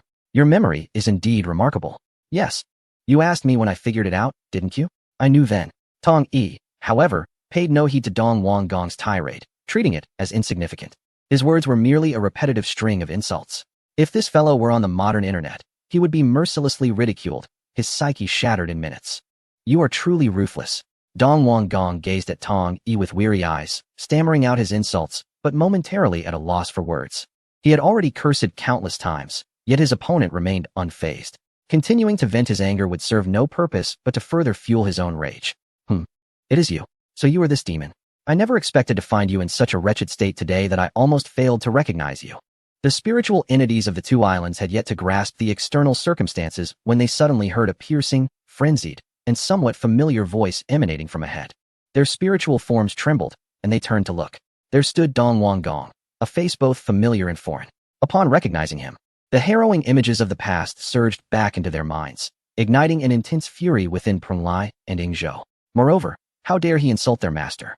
Typically tranquil, the two spiritual entities could no longer contain themselves and began to unleash a torrent of vitriol upon Dong Wanggong. Cursed be you. It is you, this demon. The might of our master has finally captured this demon, avenging our three brothers. You despicable wretch, a veritable embodiment of sin, how dare you insult my master? Were it not for my master's intervention, we would have met the same fate as our third brother, completely consumed by the blood-soaked corruption. The two ethereal realms of Penglai and Yingzhou take turns to unleash their invective, their words dripping with raw emotion, devoid of any artifice. Just as they proclaim, were it not for Tong Yi, they would have succumbed to the malevolence of the Eastern King. The tragic state of our third brother's celestial isle is still vivid in our minds. Now, the essence of the Tao has withered. Leaving not a trace of celestial energy, it lies utterly desolate. Reviving the ethereal beings is a distant dream, let alone nurturing any semblance of intelligence anew. Aside from being turned into mere bricks, they serve no other purpose. This is precisely the cause of Penglai and Yingzhou's ire. Upon hearing their words, the Eastern King was momentarily taken aback, his grotesque visage betraying no hint of enlightenment, only a seething resentment. Survival of the fittest, you have prevailed. Everything is at your discretion. You are inherently bound. I, through my prowess, have refined your constraints. What wrong have I committed? As for those beings who perished due to the breach of your restraints, they should consider themselves fortunate. This is their sole purpose in this realm. At this proclamation, the islands of Penglai and Yingzhou erupted in incredulous laughter. What nonsense is this? Just because they were born with constraints, they deserve to be refined? Why not acknowledge that it is the heavenly principle safeguarding them, protecting their emergence of intelligence, shielding them from being devoured by a fiend like the Eastern King? Furthermore, the audacity to label the slaughter of sentient beings as a matter of utilitarian value is beyond mere depravity. They truly lament the demise of their third brother's celestial isle, their sorrow and indignation only intensifying. Master, allow me to vanquish him. This monster, if permitted to persist, will only bring ruin to the world. He is unworthy of existence in this realm. Enraged, Penglai turned crimson as he bowed toward Tong Yi. At this, Tong Yi, for the first time, struggled to contain his mirth. Brother, I feel somewhat embarrassed to mention this, but I fear your strength may not suffice to defeat him. Beside them, Yingzhou could not help but intervene, gently prodding Penglai, signaling him to temper his fury and truly gauge the Eastern King's might. Penglai, upon hearing this, paused. For they were within Tong Yi's realm, where the Eastern King's presence was suppressed to its utmost extent. The ferocity that once dominated the outside world was entirely absent, leaving Penglai oblivious to the reality of the situation. Now, Observing his master's expression and heeding Ingzhou's words, Peng Lai turned his gaze back to the Eastern King, attentively sensing his realm. Instantly, the fire of his anger extinguished, dissipating at a visibly rapid pace. Little creature, do you wish to kill me? Do you think you are worthy? Come forth. I stand here ready for your strike. The Eastern sovereign, consumed by a mix of fury and amusement, bellowed towards Peng Lai. Very well then. All the setbacks and provocations I endured at the hands of Hun Yuan can be avenged upon Peng Lai. With this thought, the Eastern sovereign even craned his neck, calling out to Ingzhou and Tong Yi, do not stop him, let him come and slay me. Suddenly, a cold and incisive voice broke through the farce. Tong Yi regarded the Eastern sovereign with an indifferent gaze and softly declared, I have divulged what you wish to know. Now, it is your turn to speak. Upon hearing this, the Eastern sovereign's nostrils flared in indignation. Must he express gratitude to his adversary? He inhaled deeply, realizing that his only remaining worth lay in the information concerning the demonic path. If he divulged this, would he still live? Yet, if he remained silent, could the other not extract the truth through his methods? Even he possessed several soul-searching techniques. At that moment, all that awaited him would be unending agony. Perhaps it would be better to speak freely and meet a swift demise. Furthermore, the peril of that place could ensnare even Hun Yuan. Why not disclose it? Perhaps in the future, he could turn the tables on him. With this resolution, the Eastern sovereign exhaled a heavy breath, the ferocity on his face gradually dissipating, restoring a semblance of calmness, at least appearing somewhat human. I tell you, grant me a swift end, he uttered. Chapter 242, The Tomb of Demons? The desire to survive, I tell you, grant me a swift end, the Eastern sovereign, kneeling in a pool of blood, uttered weakly, a hint of relief gracing his countenance. To Peng Lai and Ingzhou, he appeared almost human, yet in Tong Yi's eyes, he resembled nothing more than a masquerading jester. With his cultivation, the sixth ear divine sense did not require special exertion. It was perpetually active. All the Eastern sovereign's thoughts and schemes, even those of treachery whispered before death, had been meticulously absorbed by him. What seemed like a moment of acceptance before demise was, in truth, a ploy to ensnare him. This realization crystallized Tong Yi's murderous intent. Having traversed through this world for so long, suddenly endowed with a system, and having reached such a level of cultivation, he could assert that he had exercised considerable restraint over his actions and demeanor. Had a villain from his past life traversed here, this world would have been obliterated long ago. However, this did not imply that Tong Yi was merely a benevolent soul. At this moment, he resolved that the Eastern sovereign must perish, though a flicker of curiosity lingered within him. What place could lead the Eastern King to feel that entering it would result in his own demise? It is essential to recognize that his own capabilities are already well known to the opponent. The mere thought of such a place existing in the primordial realms arouses a profound curiosity within Tong Yi. Very well, speak plainly, and I shall grant you a swift end, Tong Yi remarked with a slight nod towards the Eastern King, hoping he would honor his promise.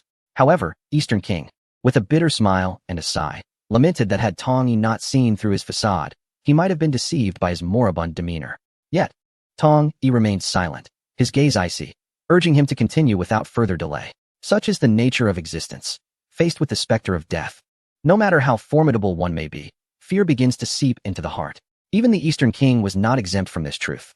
However, as he met Tong Yi's unwavering gaze, he felt an unbearable bitterness, fully aware that his time had run out and there was no further procrastination. After greedily inhaling a breath of spiritual energy, he finally spoke. First, there are 2 severed fingers. Since you have acquired Peng Lai's 3 immortal islands, you must have seen the other one. Tong Yi remained unresponsive, clearly unwilling to squander words on such matters. The Eastern King pressed on. These 2 fingers belong to a demon's corpse, which I discovered in a tomb. At that time, I was still relatively weak and could only sever 2 fingers. Fortunately, one of them bore a ring containing some arcane demonic techniques. As he spoke, Tong Yi also delved into the Eastern King's thoughts, ensuring that his words aligned with his intentions. Once he confirmed the congruence and discerned no deceit, Tong Yi felt a flicker of astonishment within. A tomb? A demonic corpse? Such notions were almost unfathomable. While tombs are customary, given that many cultivators perish due to age or in battle, if the maternal clan is powerful, they would arrange burial sites for the deceased. However, this is contingent upon the maternal clan's strength, for they must possess the means to safeguard these graves. Otherwise, each cultivator, even in death, is a treasure, and their remains would invariably be coveted. Yet, a tomb for demons? This notion perplexed Tong Yi. It is crucial to acknowledge that the rise of the demonic path was astonishingly swift, yet its downfall was equally rapid. Almost at the pinnacle of its power, it was eradicated by his master, Hong Jun, along with numerous cultivators. Given this, where could a demonic tomb possibly exist? Furthermore, with the disappearance of the demonic sect, there would be no one to protect these tombs, which would have undoubtedly been thoroughly excavated long ago. When it comes to grave digging, the practitioners of the primordial world have an abundance of spells and divine abilities at their disposal. How could there still be graves remaining to this day? And to such an extent that they could lead to one's demise? Contemplating this, Tong Yi found himself increasingly intrigued. He gazed at the Eastern Prince and urged him to continue. Tong Yi intentionally refrained from specifying what the Eastern Prince should say, deliberately avoiding falling into the verbal traps set by his counterpart. Otherwise, the Eastern Prince might presume to know what piqued Tong Yi's interest, thus compromising the authenticity of his words. However, as soon as he uttered this encouragement, Tong Yi realized he had erred. Although he had not posed any questions or indicated a specific direction for the conversation, his urging implied a vested interest in the matter. For the Eastern Prince, who yearned for survival, this was sufficient. I can tell you where that grave is. In fact, I could even lead you there myself. That place is exceedingly perilous, and I will personally accompany you. Will you grant me the chance to live? The Eastern Prince, sensing the shift in the conversation, immediately spoke up, his eyes reflecting a desperate desire to survive. If there was a chance to live, who would willingly choose death? He was uncertain of the odds, but as long as Tong Yi displayed interest, it indicated that he still held value. Yet, to his dismay, in response to his plea, Tong Yi merely let out a slight sigh before raising his right hand and advancing towards him step by step. Alas, what a bother. I shall take care of this myself. A pure and overwhelming force of destruction emanated from Tong Yi's hand. This aura caused the Eastern Prince's heart to seize, and his towering demonic form trembled involuntarily. Accompanying this was an uncontrollable shiver born of sheer terror. No, do not come any closer. I implore you. Please, do not approach. The Eastern Prince cried out in horror, attempting to retreat. However, the very fabric of this world lay within Tong Yi's control. How could he withdraw? Instead, an invisible wall of air suddenly manifested behind him, relentlessly pushing him forward, swiftly carrying him to Tong Yi's presence. No, don't come closer. What do you want? I will speak. I will tell you. The Eastern Prince's fear escalated to the point of tears streaming down his face. The reason was simple. The aura emanating from Tong Yi's right hand was all too familiar.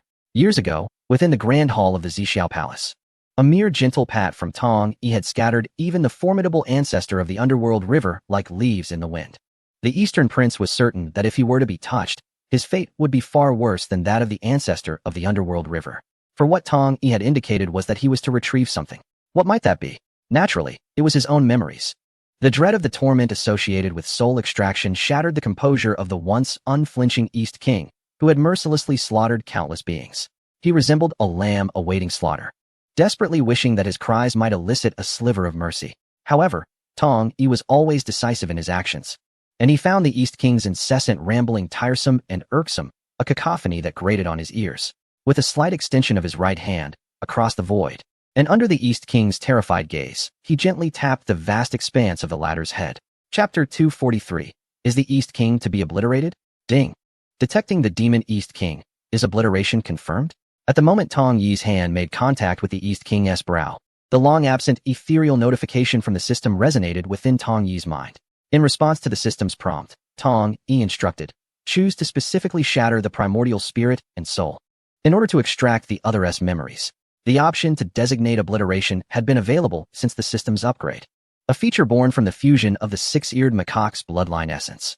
Nonetheless, this ability was not overwhelmingly formidable. For instance, in situations akin to that of the Yaoqi, where consciousness had fully amalgamated, distinguishing and shattering it became impossible.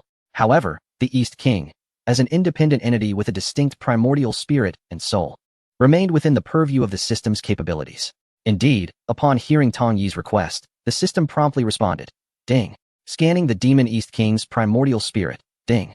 Scanning the East King's 3 souls and 7 spirits. No. What are you doing? Senior, spare me. I can guide you. Truly, that place is beneath the deep sea, fraught with peril. Even if you scour my memories, you may encounter unforeseen dangers.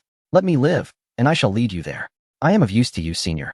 In the external realm, the East King was ensnared by the invisible forces of space, his pleas for mercy incessant. The once formidable demonic form, capable of rending the heavens and splitting the earth, now trembled in fear. He was unaware of Tong Yi's actions, for within his understanding, the act of extracting memories from the soul was an excruciating ordeal, akin to forcibly scraping memories from the sea of consciousness. Yet, the enigma lay in the fact that Tong Yi had merely touched his brow across the void, and then nothing further transpired. He felt no discomfort in his soul whatsoever. let alone the agonizing pain of memory extraction. His thoughts remained lucid, devoid of any madness typically induced by such an intrusion. However, the more normal things appeared, the more palpable his fear became. The terror of the unknown, the dread of imminent death gnawed at his psyche like a venomous serpent, tormenting him relentlessly. Thus, he continued to cry out in desperation, even going so far as to disclose the perilous nature of that grave. He contradicted his original intent to ensnare Tong Yi. He sought to elevate his own significance, hoping to compel Tong Yi to cease his machinations. However, in response, Tong Yi merely waved his hand with palpable impatience. In the next instant, the surrounding space constricted once more, an invisible force completely sealing the Eastern King within. It became an isolated microcosm, severed from the world above, where not even a whisper could escape. It was not that Tong Yi underestimated a peak quasi-saint as a mere enforcer. Rather, he had set his mind on killing, finding no inclination to engage in futile dialogue with the Eastern King. Furthermore, a peak quasi-saint who had forcibly elevated their realm through demonic arts possessed an unstable foundation. Though seemingly formidable and appearing to be at the pinnacle beneath the saints, in truth, he was akin to a vase riddled with cracks, destined to shatter. Nonetheless, Tong Yi found the Eastern King's words intriguing. Words spoken before death are invariably truthful, as confirmed by his six-eared divine perception. Could it truly be that the grave lay beneath the deep sea? The deep sea? Demons? How could these two be interrelated? One must remember that since the calamity of ferocious beasts, the four seas of the primordial world had been claimed by the Dragon Clan, leading to the expulsion of the dragons from their divine beast status. How could demons possibly establish a grave beneath the depths? This situation was becoming increasingly fascinating. Ding. Scanning complete, commencing annihilation. Just as Tong Yi pondered this, the system's notification resonated within his mind. In the next moment, he observed the Eastern King, ensnared by the forces of spatial law, undergo a dramatic change in countenance. His entire demonic form trembled violently, and within his crimson eyes, a complex interplay of despair and resentment flickered before they extinguished entirely. Thus, a once prominent immortal king and demon met their end before they could truly shine. Tong Yi did not gaze upon the demonic corpse, but instead focused on the system's notification. Ding! Congratulations, host. You have shattered the Eastern King's primordial spirit and obtained 1/3 of his memories. Ding! Congratulations, host. You have shattered the Eastern King's 3 souls and 7 spirits, acquiring another 1/3 of his memories. Indeed, while the act of shattering yielded specific rewards, it was not without its imperfections. It did not guarantee the acquisition of all knowledge. The amalgamation of the primordial spirit and the 3 souls and 7 spirits only provided 2/3 of the memory fragments. This was precisely why Tong Yi refrained from utilizing the system to obliterate the consciousness of the Rakshasa woman, as it could not yet ensure complete safety. Without further contemplation, Tong Yi flipped his right hand, retrieving the results of the shattering from the system's space. 2 glowing orbs materialized in his grasp, resembling glass spheres, with various scenes swirling within them, depicting fragments of the Eastern King's life. He was dead. This demon had finally perished. Alas, third brother, your nemesis has met his end. At this moment, the immortal islands of Penglai and Yingzhou witnessed the demise of the Eastern King, and the two could not help but weep bitterly. We are grateful to our master for avenging our third brother, they exclaimed. We shall take our leave and not disturb you further. With a respectful bow towards Tong Yixing, they expressed their gratitude, not only for the vengeance, but also seeking permission to return to their celestial abode. They were not foolish, although Tong Yi paid them no heed. They had heard the Eastern King's words concerning the demonic grave and the depths of the ocean. With the master now possessing the Eastern King's memories, they dared not linger. Curiosity, however potent, must not draw them closer to the realm of demons. Moreover, they were cautious not to uncover too many of their master's secrets. To remain merely to sate a fleeting curiosity would be detrimental rather than beneficial. Tong Yixing waved his hand, completely indifferent to this matter. Having already gained dominion over Penglai and Yingzhou, he had no fear of his secrets being divulged. After all, they were hardly secrets, merely the memories of the Eastern King. Nevertheless, Tong Yixing felt a measure of satisfaction at their perceptiveness. As Penglai and Yingzhou retreated to their celestial island, the small world was left devoid of other presences. Without hesitation, Tong Yixing grasped the glowing orb in his hand and began to explore the memories of the Eastern King. As his consciousness brushed against the orb, he could not help but let out a soft exclamation. The reason was simple. Although the orb contained only 2/3 of the Eastern King's memories, the essence of the first pure yang energy of the universe was astonishingly vast. Even Tong Yixing found himself momentarily stunned as a torrent of memory fragments surged towards him. Casually selecting a fragment, he He was immediately transported to the first-person perspective of the Eastern King as he deceitfully approached the Western Queen Mother. The details were rich, and the craftsmanship exquisite.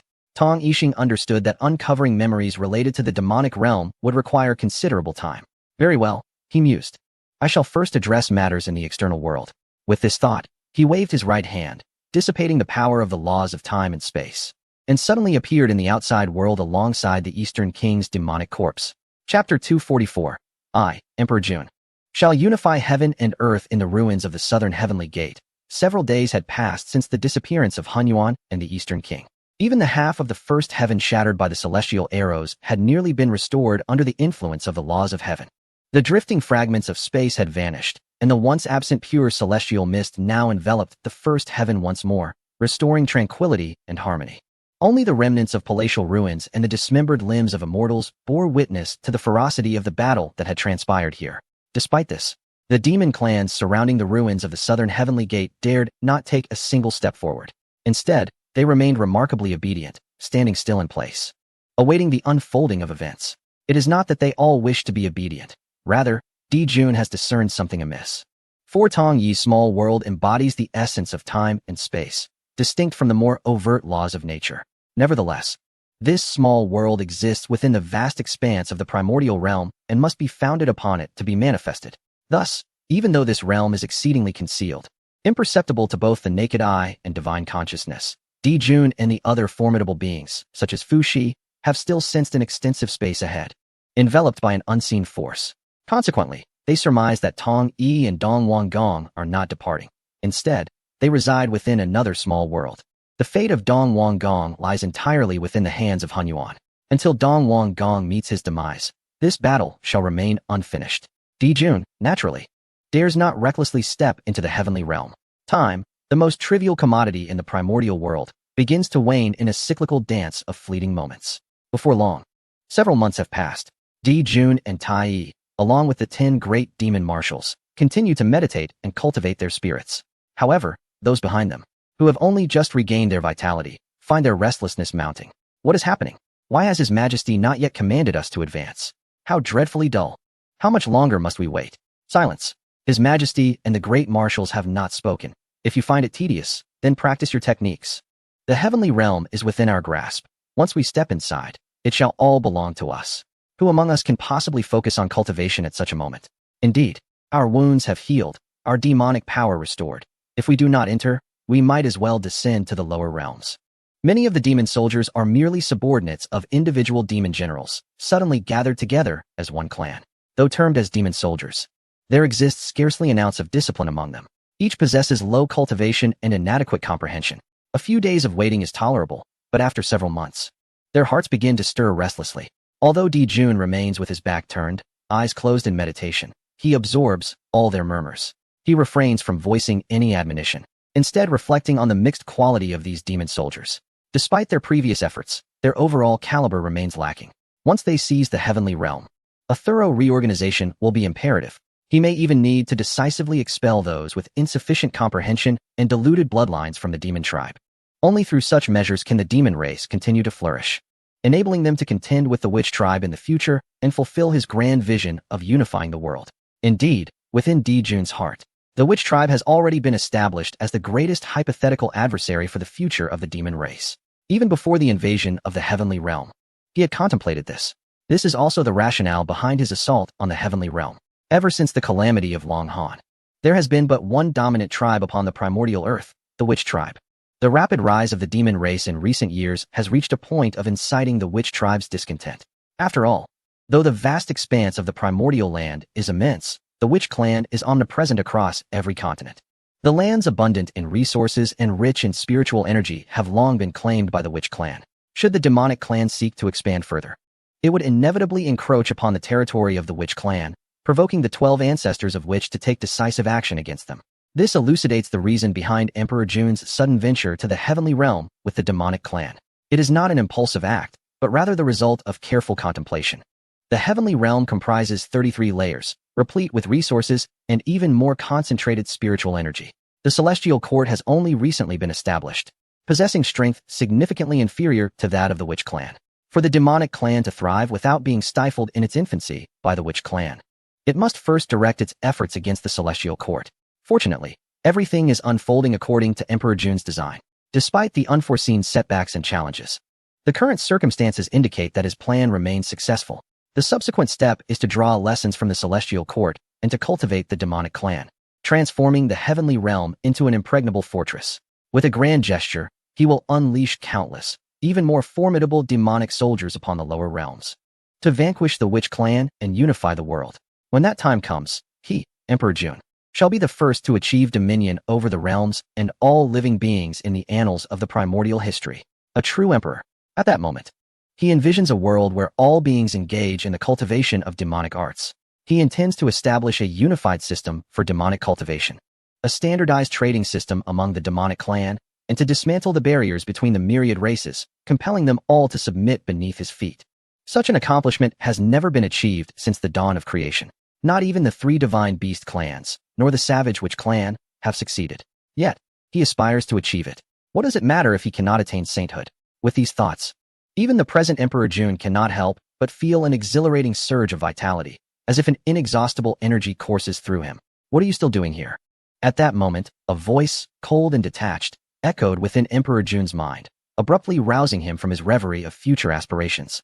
He opened his eyes wide, only to behold a familiar figure materializing before him once more, positioned exactly as it had been months prior. Indeed, he had not erred. It is the realm of laws. The law of space, perhaps. Grateful that he had not allowed the demonic clan to advance further, he finally grasped the words of Tong Yi. A grimace crossed his face, his heart lamenting. I am restless until I witness the demise of the Eastern King. With this thought, his gaze instinctively shifted towards Tong Yi's rear, and instantly, his body trembled, his golden-hued eyes radiating brilliance, a visage of sheer delight illuminating his countenance. A familiar figure fell silently and lifelessly behind Tong Yi. It was evident that the Eastern King had perished. Di Jun's heart surged with excitement. He clasped his hands in a respectful gesture and earnestly addressed Tong Yi, exclaiming, "Thank you, esteemed senior, for vanquishing the demon and delivering the populace." Upon hearing this, all the demon lords and soldiers behind him reacted with immense joy and excitement, echoing Di Jun's sentiments as they bowed in gratitude, proclaiming, "Thank you, esteemed senior, for slaying the demon and saving all beings." In an instant, the resounding cheers of the demon race reverberated through the heavens and earth. However, Tong Yi merely waved his hand and then smiled towards the horizon. Di Jun and the others were momentarily taken aback. What was he gazing at in the sky? Just as this thought crossed their minds, a thunderous roar erupted above them. With the deafening sound, all the demon race members who had been bowing were startled into a jump. The weaker demon soldiers were even knocked to the ground in shock, their hearts filled with dread. What was happening? Just after expressing gratitude to the venerable Hun Yuan for slaying the demon, another phenomenon occurred. Could there be another demon besides the Eastern King? Had the Western Queen also turned into a demon? With myriad terrifying speculations, all the demons collectively looked up towards the heavens. Upon doing so, they were rendered speechless. From the weakest demon soldier to Di Jun, Tai Yi, and even Fu Shi, all were struck dumb at that moment. The reason was quite simple. What met their gaze was not the filthy and malevolent demon, but rather, a divine light penetrating through the clouds, illuminated by a sacred golden radiance. The clouds transformed continuously, adorned with dragons and phoenixes, and the solemn, sanctified golden light became increasingly brilliant. At this moment, Di Jun was bewildered. Tai Yi was bewildered. The 10 great demon lords were bewildered. The entire demon race was bewildered. No matter how slow or unversed they were, they could discern that this was the manifestation of the power of virtue. This was the power of virtue? Goodness gracious! Could it be that slaying the demonized Eastern King would yield such virtue? What? Did slaying the demon cultists in the past bestow virtue? Such a significant secret. Why had no one mentioned it before? Damn it, we have missed a tremendous opportunity. If we had not waited for the venerable Hun Yuan to act, but instead surrounded and eliminated the Eastern King ourselves, perhaps we could have garnered a measure of virtue. TSK. Spare us the self-aggrandizement. It is repugnant to behold. Did any of you dare to speak up just now? If anyone had, would we still have needed to wait for the venerable Hun Yuan to intervene? Alas, it is too late for regret. And I find myself at a loss as to where the power of merit might still manifest.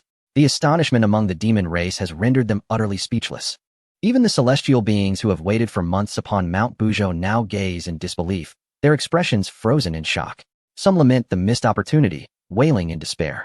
For at this critical juncture, it is widely acknowledged among the celestial beings that the most sought-after endeavor is the acquisition of merit. They have attempted to replicate Nuwa's method of creation, to no avail. They have also emulated Laozi's teachings, yet met with the same futility. Now, having lost the chance to gain merit by vanquishing the Eastern King, their anguish is palpable.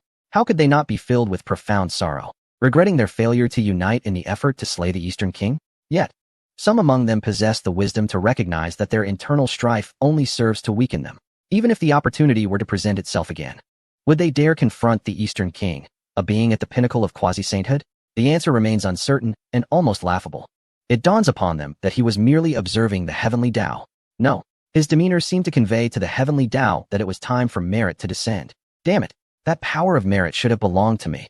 Beneath the auspicious clouds of merit, golden light illuminated the astonished visage of Emperor Jun, inciting a torrent of curses within him. The mere recollection of Tong Yi gazing skyward ignited a seething rage within him. Clearly, Tong Yi had always known that slaying demons would yield merit, which is why he had intervened to thwart the ultimate battle between the brothers and the Eastern King. He had initially thought Tong Yi acted out of goodwill, even bowing in gratitude, only to realize that he was the most ignorant and foolish of all. In this moment, Emperor Jun lost all semblance of rationality. The flames of fury and resentment intertwined within him, raging fiercely. It is no wonder that he finds himself in such a state of irrationality. Though he had discerned that the position of saint was likely predetermined for the disciples of the Tao ancestor, his focus has shifted away from the pursuit of sanctity and merit, directing his energies towards the demon race instead. Yet, had he been endowed with sufficient power of merit, he would have surely exerted every effort to obtain the primordial purple energy. How could he possibly relinquish such a pursuit? Such is the nature of humanity. At this moment, right before his eyes, Tong Yi slayed the Eastern King, thereby securing the power of merit for himself. Naturally, the already ambitious Emperor Jun felt a profound imbalance within, rife with resentment. In an instant, he considered that even dominion over the heavens had lost its allure. Suddenly, a hand reached out from beside him, firmly grasping Emperor Jun's forearm. Simultaneously, a gentle voice reached his ears. "Your Majesty, guard your state of mind." Upon hearing this, Emperor Jun jolted back to awareness, the hue of jealousy in his eyes vanishing, replaced by a deep-seated apprehension. The path of cultivation is fraught with challenges and perils. Every moment presents a formidable challenge. The recent incident exemplifies this. He nearly faltered in maintaining his composure, harboring resentment towards Han Yuan, and was even on the verge of succumbing to a murderous impulse. If it were someone else, it would be simple to eliminate them. However, the reality was that Han Yuan stood before him. Could one truly dare to kill? The entity had effortlessly slain Dong Wang Gong, and could similarly extinguish the lives of the two brothers and the entire demon clan. Should he dare to attempt it, his demise would be certain. Yet, should the desire to kill arise without the courage to act, it would transform into an obsession, inevitably corrupting his state of mind and becoming a haunting inner demon. Thus, it was evident how crucial that sudden interruption had been. Emperor Jun turned his grateful gaze towards Bai Zai, whose countenance radiated tranquility. Without uttering a word, he gently patted Bai Zai's hand and nodded in acknowledgement of his gratitude. In that moment, he recognized that his most prudent decision had been to appoint Bai Zai as the demon master. This individual, though slightly weaker in cultivation, possessed qualities far superior to the previous elder demon master, Kunping. Not to mention, he had been instrumental in assisting him over the years. At this pivotal juncture, he had sounded the alarm for him. Emperor Jun firmly resolved to nurture Bai Zai's potential in the future. He then exhaled deeply, turning his gaze towards Tong Yi, who remained gazing up at the celestial auspicious clouds, seemingly unaware of his recent turmoil. A sense of relief washed over him. Amidst this relief, a profound curiosity blossomed within him. How much merit power would Han Yuan garner this time? If memory served him correctly, it seemed that the entity had previously received some, albeit discreetly, its brilliance often overshadowed by other disciples of the mystical sect. Boom. At that moment, the celestial auspicious clouds in the sky coalesced, and a stream of merit power gradually emerged from within. In that instant, whether among the demon clan in the celestial realm or the myriad mighty beings on the earthly plane, all widened their eyes, fixated on the merit power above Tong Yi's head, eager to discern its magnitude. Whoosh. Unexpectedly, at that very moment, Tong Yi waved his right hand. Chapter 246. Only the senior brother can protect her. With a swift motion, as Tong Yi raised his hand, a formidable force of spatial laws unfurled, enveloping the merit power that was on the brink of revealing its full form. Simultaneously, he deftly absorbed all the merit power into the system space. Having accomplished all of this, he no longer cast a glance at anyone present. His figure flickered and vanished without a trace. Until that moment, as the auspicious clouds receded and all anomalies faded from sight, those waiting to witness the event were left dumbfounded. What? Where did the merit power go? Don't go. Senior, how much merit is gained from slaying the Eastern King? It is truly disheartening. After much anticipation, witnessing the arrival of merit, only to find nothing visible. How cruel of the esteemed Hun Yuan. Could he not at least allow us a glimpse of the extent of merit before it is taken away? I even began recording. Yet this is what I am shown. In that moment, the heavens echoed with a chorus of lamentations filled with sorrow. The arrival of merit is exceedingly rare. Previously, they had been unable to witness it, and now, at this pivotal moment, nothing is revealed. It feels akin to having an ant crawling within their hearts, causing irritation and discomfort. Elder brother? The voice of Tai interrupted Dijuan's stupor. He responded with an ah, slowly turning to face Tai, his eyes flickering with light. At this moment, Dijuan felt the embers of frustration reigniting within him. How unfair. It was bad enough that the merit had been seized. Now, even the measure of merit was concealed from view. This left Dijuan's fists clenching and unclenching, ultimately leading to a long, resigned sigh. Elder brother, there are no more obstructions. We may now enter the heavenly realm, correct? The children are eagerly waiting, each one yearning for sustenance, Tai urged excitedly, though he was perplexed by Dijuan's demeanor. It seemed strange to him. They had already secured the heavenly domain, and the celestial court required no cleansing from them. As the immortals had been vanquished by the Eastern King, the heavenly realm was now a land without a master. They needed only to advance to easily claim it. Yet, why was there no spark of excitement in Dijuan's heart? Hearing Tai's words, Dijuan turned to glance behind him.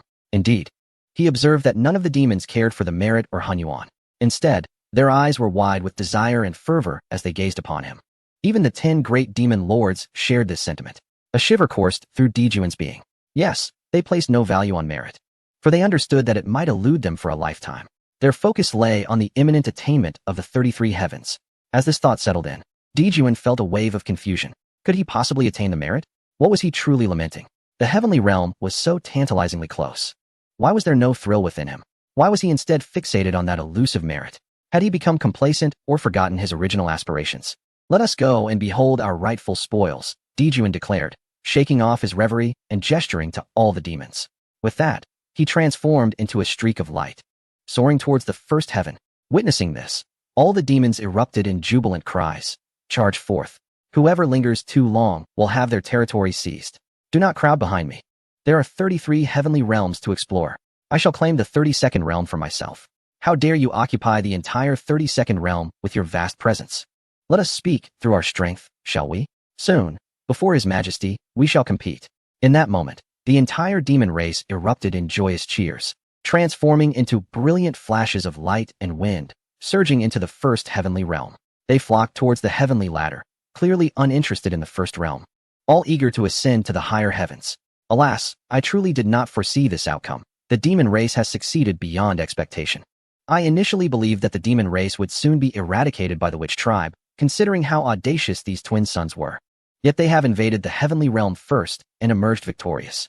Had it not been for the Eastern King's transformation into a demon, Dijuan would have lacked legitimacy. Now, however, he possesses extraordinary fortune. I rather think Tai is even more enigmatic, as the Chaos Bell recognizes him as its master. Perhaps the demon race's fortune stems from him. It seems there is no more entertainment to be had. From this day forth, the primordial realm has truly undergone a transformation. Alas, we must return. After today, the demon race will undoubtedly grow even more arrogant. We must diligently educate our kin to avoid provoking the demon race. As the demon race rejoiced in their establishment within the heavenly realm, the mighty beings of Buzhou Mountain shook their heads in disappointment and departed. They had come expecting to witness a fierce battle between the celestial court and the demon race. But what was the outcome? The celestial court was dismantled single-handedly by the Eastern King, while the demon race entered the heavenly realm unscathed. Who would believe such a tale? Yet, it is the stark reality. They all understood that the demon race, having gained the heavenly realm, would become increasingly tyrannical. As for Dijuan and Tai, the demon emperor and demon king, there is little need to elaborate. Their presence stirred discomfort among these mighty beings. They had not witnessed the drama they sought, yet were inundated with the spectacle they wished to avoid. Their visit today was truly disheartening. Unbeknownst to them, just above their heads in the clouds, the once departing Tong Yi appeared beside Yao Qi in that moment. He stood alone, having concealed the Eastern King's demonic form. Brother, Yao Qi gasped. Her breath momentarily caught, her pale face reflecting a moment of shock.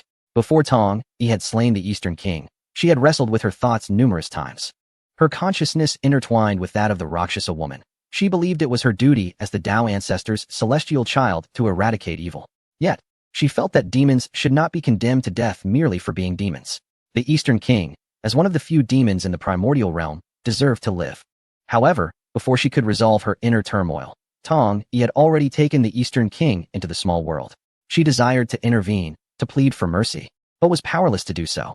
Until just moments ago, she witnessed Tong Yi, who had slain the Eastern King, receiving the recognition of the heavenly Tao. As merit descended upon him, fear instantly enveloped her heart. Despite having undergone countless refinements with the divine waters, eradicating any trace of her demonic nature from both body and soul, she was still gripped by terror. She never anticipated that the heavenly laws would be so merciless towards demons. What was the true definition of a demon according to the celestial order?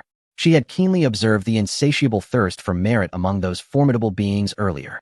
If it were to be revealed that she had once been a demon, or that a fragment of that existence lingered within her consciousness, it was likely that countless powerful entities would descend upon her in an instant, ready to rend her asunder. This thought filled Yaoqi with profound dread. Welcome back, senior brother. Where shall we go next? Yaoqi endeavored to calm her turbulent mind, concealing her unease from Tong Yi. Forcing a smile that felt utterly contrived, she understood that, although only Tong Yi knew of her true identity, Lady Nuwa had already attained sainthood. Her identity could be exposed at any moment, and only Tong Yi could safeguard her. In Chapter 247, the 8 clan leaders ascend to immortality. Yaoqi recognized that her sole protector was indeed her senior brother. Below the saints, he was invincible. Above them, he might still negotiate a balance. Thus, in this moment, her consciousness astonishingly unified, her thoughts aligned as never before. No other considerations occupied her mind. With the Rakshasi, she harbored but a single thought, to be her senior brother's shadow until she could ascend to sainthood herself. All other notions of rekindling the demonic sect or anything related to demons were cast aside. Surviving was paramount. After all, it was not solely the celestial beings who coveted merit. Other disciples of the Xianmen, including the 3 pure ones and the Western ascetics, awaited their chance to attain sainthood. Only her senior brother had the power to suppress them. As Yaoqi pondered this, she unconsciously inched closer to Tong Yi. Upon hearing her words, Tong Yi stood frozen. For he not only heard her spoken words, but also perceived her innermost thoughts with clarity. He sensed the fear and uncertainty that resided within her, stirring a feeling of compassion within him. In truth, he had intended to take Yaoqi to the Zixiao Palace to consult his master about her situation and any potential solutions. The earlier mention of merely passing by the Wuzhou mountain was but a ruse to mislead her. However, now, feeling Yaoqi's inner turmoil, Tong Yi began to question whether he had been somewhat cruel. Had it not been for the Yao Pool guiding him to the Zixiao Palace, he would not have succeeded in becoming Hongjuan's disciple, nor would he have achieved his current extraordinary realm in such a brief span. The profound vision and insight he now possesses stem entirely from Yao Pool's intervention in bringing him, an untimely soul, to the Zixiao Palace. Presently, he had intended to lead Yao Pool back to that sacred place. However, the repercussions were daunting. His master harbored an unwavering intolerance towards the demonic path. If even the system could not resolve the issue of Yao Pool's consciousness, could his master? If not, and should he seek to annihilate Yao Pool, the daughter of Luo Ho, what recourse would he have? He was not so arrogant as to believe he could contend with Hongjun at this juncture. Contemplating this predicament, Tong Yi found himself enveloped in a profound turmoil and reluctant emotions. Ultimately, casting a glance at Yao Pool, his heart leaned towards compassion. Very well, let us return to the human realm. It has been quite some time since you last saw Hao Yin.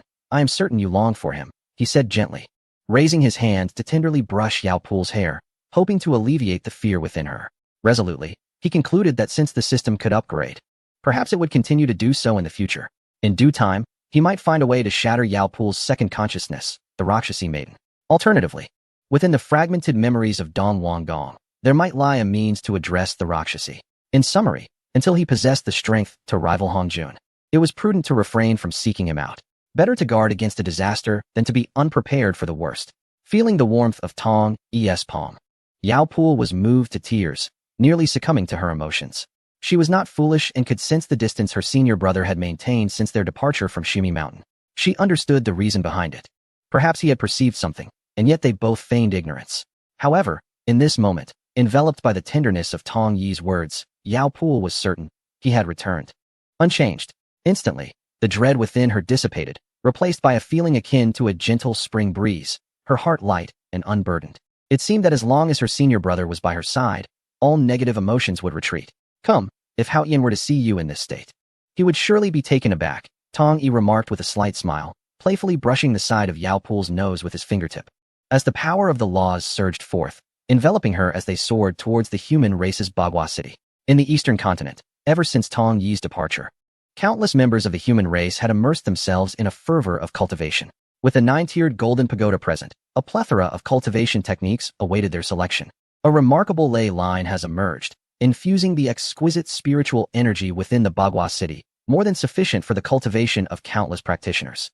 Consequently, during this period, the overall cultivation level of the human race has witnessed unprecedented advancement. The leaders of the 8 clans have not only restored their cultivation to its pinnacle, but, liberated from the constraints of the Golden Core, they have, with the assistance of Hao Yin and the Six-Eared Macaque, successfully traversed the first Thunder Tribulation, undergoing a metamorphosis into the realm of Earth Immortals. Such extraordinary aptitude and talent have left both Hao Yin and the Six-Eared Macaque astounded. It is noteworthy that a typical being in the primordial wilderness requires an entire Yuan Hui, spanning 12,000 years, to ascend to immortality. Yet, how long has the human race existed? They had previously suffered from the depletion of their golden core, which harmed their souls. Now, with their vitality restored, their rapid progress in cultivation raises doubts in the minds of Hao Yin and the Six-Eared Macaque regarding whether such beings could truly be born from the natural order. However, reflecting upon Nuwa's ascension to the status of a sage for the creation of humankind, their astonishment somewhat diminishes, rendering it a reasonable outcome. After all, numerous beings emerge as golden immortals in the primordial wilderness. It is only natural that the human race, equipped with the finest techniques and the most abundant spiritual energy, cultivates at an accelerated pace. Hao Yin and the Six-Eared Macaque engage in mutual persuasion on this matter.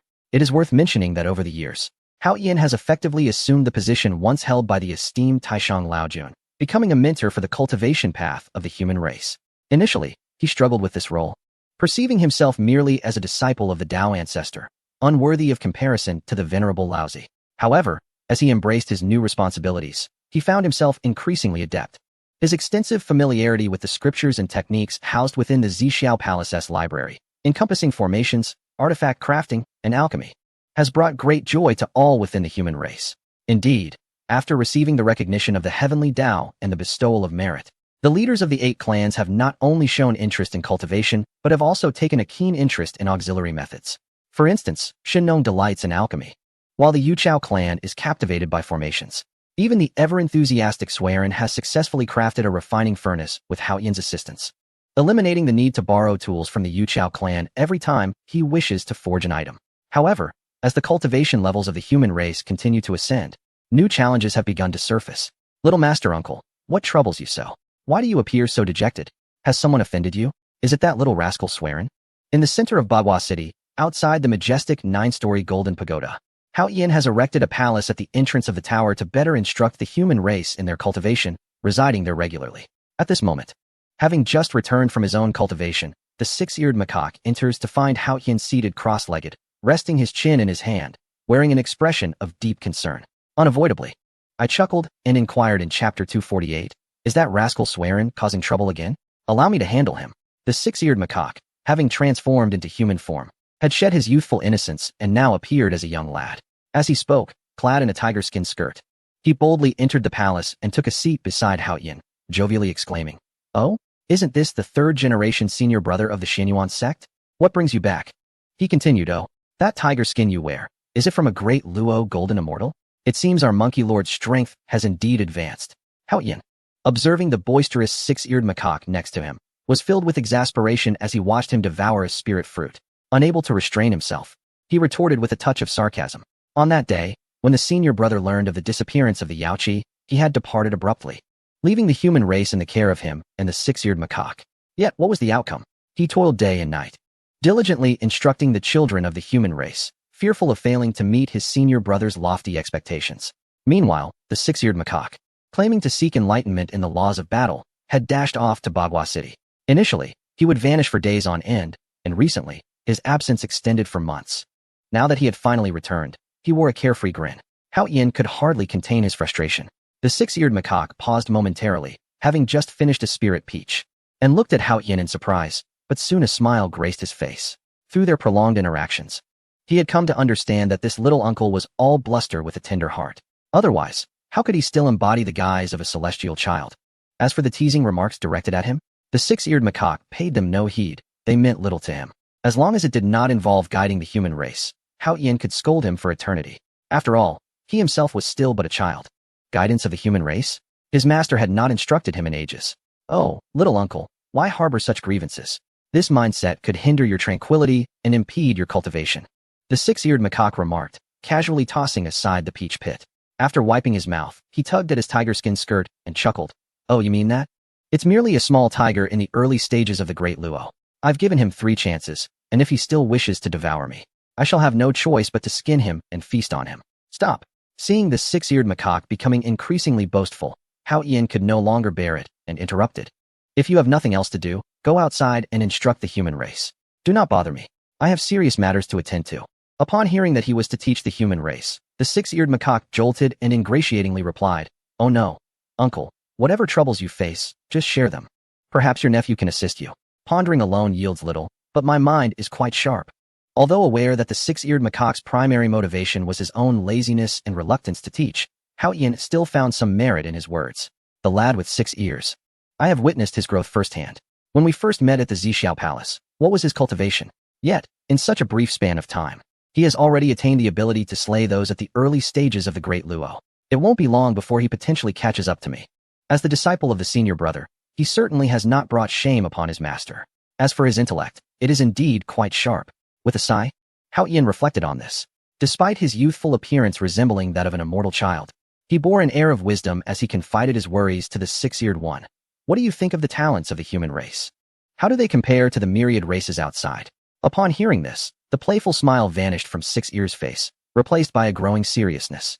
Hao Yin, known for his whimsical remarks, shifted his tone to discuss the talents of humanity and their distinctions from the myriad races, a topic of considerable magnitude that warranted earnest contemplation. Six-Ears pondered for a moment before responding. The talents of the human race are something we have witnessed ourselves. While individual talents may not surpass ours, collectively, their abilities can rival those of the top 10 races of the primordial wilderness. After all, each one possesses an innate Tao body. Each is remarkably attuned to the spiritual energy of heaven and earth, as well as the 3,000 laws, as if the heavenly Tao has a particular favor for them. As he spoke, Six-Ears licked his lips and instinctively raised his hand to grab another spiritual peach, only to restrain himself upon meeting Hao Yin's gaze. He continued, Speaking of which, I cannot help but feel a twinge of jealousy. Master Uncle, have you seen the merit treasures of those 8? They receive merit infusion upon their emergence. Which among the myriad races can boast such treatment? Therefore, I believe that in comparison to the myriad races, the human race has no shortcomings. Hao Yin listened quietly until Six-Ears finished before shaking his head and responding, No, you have overlooked the most critical issue. What issue? Six-Ears furrowed his brows. Although the previous remarks had an undertone of dismissiveness, they were nonetheless his earnest reflections. What problems could there be? He was envious of humanity. How could there be any deficiencies? It must be noted that among the myriad races of the primordial wilderness, numerous powerful monkeys and apes existed. Not to mention the weaker ones who could only rely on instinct to absorb the spiritual energy of heaven and earth. Who could rival the fortune of humanity? With his master providing teachings, techniques, and guidance, Six-Ears still failed to grasp the crux of the matter. Hao Yin finally spoke, unable to contain himself. The quantity, the number of the human race. That is the flaw. Have you not noticed? For so long, humanity has struggled to reproduce. Their numbers remain at merely tens of thousands. Look outside. Any major race easily boasts populations in the millions. Some even possess billions within their small worlds. The human race is a lineage. Only through procreation can it flourish and give rise to greater talents, ultimately leading to its expansion. Otherwise, what can a mere 10,000 accomplish? Upon hearing this, Lu'er scratched his head and instinctively retorted, What's wrong with 10,000? That's quite a considerable number. If they were all as formidable as I am, I could lead the human race to conquer the heavenly realm in no time. At that moment, Lu'er comprehended Hao Yin's intent and recognized the significance of procreation for the human race. However, he found himself at a loss regarding how to address this matter. For so long, he had grown accustomed to solitude, his mind consumed solely by the pursuit of cultivation, be it mastering techniques or deciphering laws. He had little time to ponder the notion of procreation, let alone the idea of a partner. Thus, the topic became awkward when it reached him. Contemplating this, Lu'er couldn't help but suppress a smile, realizing why Hao Yin appeared so troubled in solitude. This little master uncle was still a child, perhaps even less mature than himself. In the grand tapestry of the myriad races, he was akin to an infant. Procreation? The thought of it seemed as daunting as achieving sainthood. What are you two frowning about? At that moment, a familiar yet somewhat unfamiliar feminine voice suddenly reached their ears. Hao Yin and Lu Er were taken aback, turning to follow the sound. Chapter 249. The transformation of the Yao Pool. Hao Yin exclaimed, "You two simpletons, what are you pondering with such grim expressions?" Both Hao Yin and Lu Er trembled as they turned to see two figures who had appeared by their side. One was undoubtedly their elder brother, while the other was the woman who had just spoken. Upon seeing her familiar yet strange features, both Hao Yin and Lu Er's expressions changed dramatically, filled with astonishment. "Elder brother, you're back. Who is this?" Hao Yin sprang to his feet, bowing, and then pointed in alarm at the woman behind Tong Yi. "Wait, what? Master, who is this?"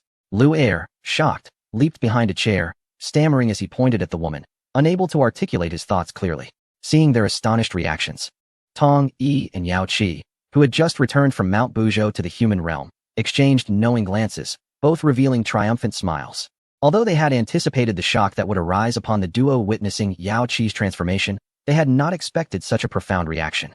This amused Tong Yi, igniting a playful spirit within him.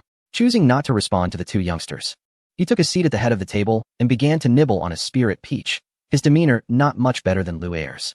Meanwhile, Hao Yin and Lu Er grew anxious in their silence, continuously examining the smiling yet reticent Yao Qi as they sought refuge behind Tong Yi. "Senior brother, did you not go in search of Yao Qi? Where is Yao Qi? I believe you must have mistaken the person," Hao Tian said, gripping Tong Yi's garment. Unwilling to cast another glance at Yao Qi, only addressing Tong Yi. Deep down, he already comprehended the truth. Yet, he remained in disbelief, unwilling to accept it. The days they spent together at Zixiao Palace, the trio of two youths and a monkey, were so splendid. Now, after his transformation into human form, the senior brother had become remarkably handsome, a paragon of elegance, while Yao Qi had also transformed into a maiden. Was he, Hao Tian, to remain a mere child? If this were to spread, he would become the subject of ridicule. He could not bear the thought. Cursed physical form, why had it not matured into youth? They had all become adults. Yet, here he was, still a child. What kind of predicament was this? Hao Tian raged inwardly. Meanwhile, Lu Er continued to gaze intently at Yao Qi. His eyes sparkled with light, evidently employing ocular divine abilities to discern the authenticity of Yao Qi. Though he knew that their master would not err, he needed to convince himself. After thorough examination, Lu Er's heart quivered. He sensed a murderous intent emanating from the woman across from him. Clearly, his use of divine abilities had been too overt. Most importantly, Lu Er pays respect to his esteemed aunt. Lu Er hastily averted his gaze, tail tucked, and approached Yao Qi, bowing respectfully. "Humph, you little monkey, quite impressive indeed. I've been standing here for so long, and you only just arrived to pay your respects? Have you forgotten your aunt?" Yao Qi placed one hand on her hip and pinched Lu Er's ear, scolding playfully. "And no, aunt, you misunderstand. It's just that after such a long separation, I was taken aback by your beauty, and I couldn't react immediately," Lu Er hurriedly flattered, covering his ear. Indeed, upon hearing his words, Yao Qi's expression brightened. And releasing her grip, she patted Lu Er on the shoulder, saying, "Not bad, not bad. You little monkey know how to speak well. This time, I shall let you off." Afterward, she cast an angry glance at Hao Tian, who was still sobbing behind Tong Yi. "Enough. Stop whining like a girl. It's deafening. If you continue, I shall seal your mouth with a forbidden spell." As she spoke, a palpable aura of quasi-saint realm emanated from Yao Qi. Lu Er trembled. The last time he had seen Yao Qi, what was her cultivation level? Now, she had directly broken through to the quasi-saint realm. And this aura was far beyond mere early-stage quasi-saint. Where had Yao Qi been during these years of absence? How had her cultivation progressed so swiftly? Amidst the shock, Lu Er felt fortunate for his earlier prudence. Yao Qi had become as formidable as the previous Xianming ancestor witch. Fortunately, he did not persist in his obstinacy. Otherwise, he would have surely faced dire consequences. Simultaneously, he began to reflect on the remarkable women surrounding his master, each more formidable than the last. Would there be even more in the future? Alas, his days seemed to be growing increasingly burdensome. However, as this thought crossed his mind, Lu Er's eyes suddenly sparkled with realization. Indeed, this dilemma need not trouble him any longer. With so many women by his master's side, they would undoubtedly possess the wisdom to resolve this issue. Lu Er exclaimed with delight. He then turned to gaze at Hao Yin, without a moment's hesitation, and advised, "Little Uncle Master, your concerns, I am certain, can be addressed by our master." Upon hearing these words, Hao Yin, initially startled by the aura of Yao Qi, paused momentarily. He lifted his gaze to the now matured Yao Qi, and then turned to his senior brother. In that instant, understanding dawned upon him regarding Lu Er's implication. The surprise that had graced his face vanished, replaced instead by a smile of joy. Indeed, Lu Er was correct. With his senior brother's arrival, the issues would surely be manageable. Hao Yin beamed with happiness, casting aside any remnants of his prior discontent. For some time, he had mingled with the human race, growing fond of each individual from the depths of his heart, feeling himself a part of their community. His sincerity towards humanity was genuine. Otherwise, he would not have been troubled by such worries alone. Now that the issue of human reproduction could potentially be resolved, his spirits soared. Ah, what a delightful Hao Yin you are. The moment I return, you seem so cheerful, yet you do not even inquire about my years away or how I have fared. Your heart is solely with the humans, is it? Yao Qi chided playfully, her eyes filled with feigned resentment as she regarded Hao Yin. She had never held a fondness for humanity, for they were created during her confinement, a collaboration between her brother and Yuhua. Yet, here was Hao Yin, completely devoted to them. How could she not feel vexed? Wait, what did you just say? Come here. Suddenly, Yao Qi regained her composure and seized Lu Er's ear once more, her face marred by displeasure as she queried. What did you just say about my senior brother having many? Lu Er's heart raced with alarm. He had intended to evade Yao Qi's grasp using his agility, but alas, it was futile. With a pained expression, he cast a glance at Tong Yi, rendered speechless. One careless slip in his excitement had led to this predicament. After painstakingly appeasing this formidable lady, now she was jealous. Ahem, enough of the antics. Now, tell me, what events have transpired? Tong Yi, having just finished devouring the spiritual fruit, finally broke the silence upon sensing Lu Er's pitiful gaze. Chapter 250, The Reproduction of Humanity? A Lesson from Yao Qi? In essence, Hao Yin believed that the primary concern for humanity at present was their dwindling numbers. Without quantity, how could quality ever be enhanced? Could it be that no more exceptionally gifted members of humanity could arise? After listening to Hao Yin's recounting, Tong Yi looked at him, nodding in approval. Well done. When the situation arose so unexpectedly, you took on the responsibility of humanity. I did not anticipate your diligence. At the very least, you have shown more dedication than that old fellow Taishang, identifying the most critical issue. Tong Yi praised Hao Yin verbally, yet within his heart, he understood that although Hao Yin's thoughts were commendable, the matter was far from simple. Did he not realize the drawbacks of humanity's limited numbers? He had known all along. From the very beginning, when he instructed Nuwa to create humanity, he was aware. The reason was straightforward. Every member of humanity possessed an innate Dao body. However, such a Dao body was not easily obtained. It was formed from a substantial combination of the 3 light divine water and the 9 heavens essence soil. Thus, while humanity may appear to comprise merely 10,000 individuals, the reality was that their numbers could not increase further. If they were to expand like other great clans of the primordial world, numbering in the hundreds of millions, the accumulated 3 light divine water of the primordial heavens would still fall short. This implies that the second generation of humanity could only possess acquired physical bodies. Moreover, as generations continued, the residual benefits of the innate Dao body would diminish, unless other supreme treasures were employed to allow future descendants to revert to their ancestral bloodlines. Tong Yi had long been cognizant of this issue. However, given that humanity had not yet stabilized and was beset by shattered golden cores and damaged souls, he had chosen to set this concern aside. Now that Hao Yin had brought it up, Tong Yi felt a sense of relief. It at least indicated that Hao Yin was genuinely invested in humanity, thinking from a perspective that prioritized human welfare and considered the broader spectrum of all clans, thus uncovering this problem. Is it so? Ahaha, not really. I'm not that remarkable. Upon hearing his senior brother's praise, Hao Yin's youthful face radiated with a brilliant smile. Yet he continued, but to be honest, senior brother Taishang harbors personal motives regarding humanity. I, however, am different. Since you entrusted humanity to me, I will treat them as my own kin. A slight improvement over senior brother Taishang, if I may say. Though he spoke modestly, Hao Yin's smile grew ever wider, almost impossible to contain. Just as he was about to elaborate further, an inexplicable chill washed over him, causing his laughter to abruptly cease. He slowly turned his gaze to the side and, indeed, met the cold, piercing eyes of Yao Qi. A bitter sensation arose within him as he pondered where Yao Qi had been during her recent absence, as she seemed to have transformed entirely. No, had she not become someone else entirely? The former Yao Qi was approachable, albeit willful, yet devoid of any oppressive aura. Now, the current Yao Qi was both willful and formidable. Hao Yin could discern that Yao Qi harbored discontent towards humanity, though he could not fathom why, as she had yet to engage with them at all. Why such animosity towards the human race? Only the 6-eared one, observing this scene, seemed to ponder deeply. Very well. There is no need for you to feign modesty any longer. Let us entrust the task of resolving this issue to the Yao Qi. What do you think, Hao Yin? However, I must forewarn you that the human race is held in high regard by the heavenly Dao. The individual responsible for this matter may receive unexpected rewards. Tong Yi looked at Hao Yin and inquired. Upon hearing these words, Hao Yin was momentarily taken aback. The six-eared one was equally surprised, and Yao Qi appeared even more astonished. Resolving this matter could yield surprises? What kind of surprises?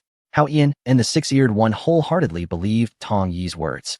If Tong Yi claimed there would be surprises, it was surely not a ruse to coax their compliance.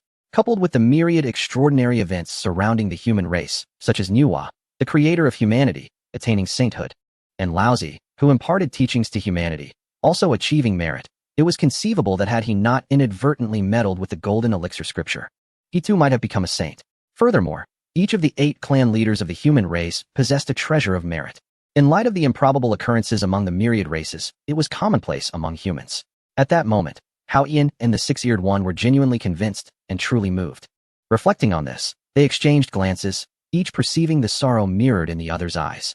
They sighed in unison, "Alas, brother, master, we cannot do this. We cannot. Thus, it must be left to Yao Qi." The three turned their gazes towards Yao Qi, only to find that the once adamantly opposed Yao Qi now displayed an expression of hesitation. Indeed, upon first hearing Tong Yi's words, Yao Qi had intended to refuse outright. After all, humanity was the creation of her brother and that woman. She felt an internal conflict and wished to remain uninvolved, let alone resolve issues for the human race. If there were problems, why didn't Nuwa, as the mother of humanity, come to their aid? Instead, she kept her distance.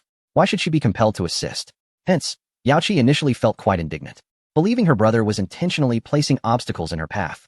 Moreover, despite possessing the memories of the Rakshasi woman, the fact remained that before being sealed by Rahu, she was but a fledgling, entirely ignorant of matters concerning propagation. How could she possibly resolve this? However, upon hearing Tong Yi suggest that there might be surprises in resolving this matter, Yao Qi began to entertain the notion that perhaps, just perhaps, a solution could be found. If not for relying on her elder brother and the human race, how could Nuwa have attained sainthood? Thus, why should she regard humanity merely as the offspring of Nuwa and her brother? Instead, why not perceive humanity as a stepping stone to greater strength? Therefore, assisting humanity was not out of the question, was it? Yao Qi continually reassured herself within her heart. At this moment, sensing the gazes of Tong Yi and the other two, Yao Qi was jolted from her contemplation. "I did not agree to this," she stammered, her voice lacking conviction, while Hao Yin remained oblivious. Lu Er and Tong Yi discerned the turmoil within Yao Qi's heart. "You are unaware? Allow me to enlighten you." Tong Yi chuckled, addressing Lu Er and Hao Yin. "You two step outside first. I shall instruct Yao Qi on how to resolve this matter." Upon hearing this, the trio was momentarily taken aback. Before Hao Yin could react, Lu Er seized him by the collar, dragging him away. In the instant they exited, he casually closed the door and activated the barrier. In an instant, the grand hall was left with only Tong Yi and Yao Qi. A profound silence enveloped them, punctuated solely by the rapid beating of Yao Qi's heart. "Ah, senior brother, what are you planning to do? Please don't come any closer." Chapter 251. Senior brother, are you incapable? Outside the hall, beneath the towering 9-tiered golden pagoda, Lu Er and Hao Yin sat on the steps, their eyes wide with confusion. "Why did you pull me out here? I too wish to know how this issue is to be resolved." Hao Yin's round face was etched with displeasure. He cast a resentful glance at his palace, lamenting, "Senior brother is truly biased. He claims to be addressing this problem while secretly teaching Yao Qi. It's too unfair. I wonder how one is meant to instruct on matters of human procreation?" Upon hearing this, the corner of Lu Er's mouth twitched slightly, and he rubbed his cheek with his hand. Observing Hao Yin's innocent visage, he opened his mouth, hesitated, and licked his lips in silence. He reflected on his own experiences. Fortunately, he had seen much of the world. When his master had sent him out to wander, he had encountered various aspects of mortal existence. Otherwise, like his junior uncle, he might have remained naive, which would indeed be rather foolish. His master had clearly indicated that they should step outside and mentioned the need to teach junior uncle Yao Qi about human propagation. Such matters were perhaps too intricate for the youthful mind of Hao Yin to grasp. No wonder he still maintained the appearance of a celestial child. With such a mindset, how could one hope to mature? Yet, as a celestial child of the Tao ancestor, what burdens could he possibly bear? It was uncertain whether to pity or envy Hao Yin. Meanwhile, as Lu Er and Hao Yin exchanged bewildered glances, half a stick of incense had passed within the grand hall. "Is it done? Just like that?" Yao Qi sat in the main seat, her expression a complex tapestry of emotions as she regarded Tong Yi, her beautiful eyes glimmering with indignation and resentment. Yes, indeed. It is that simple.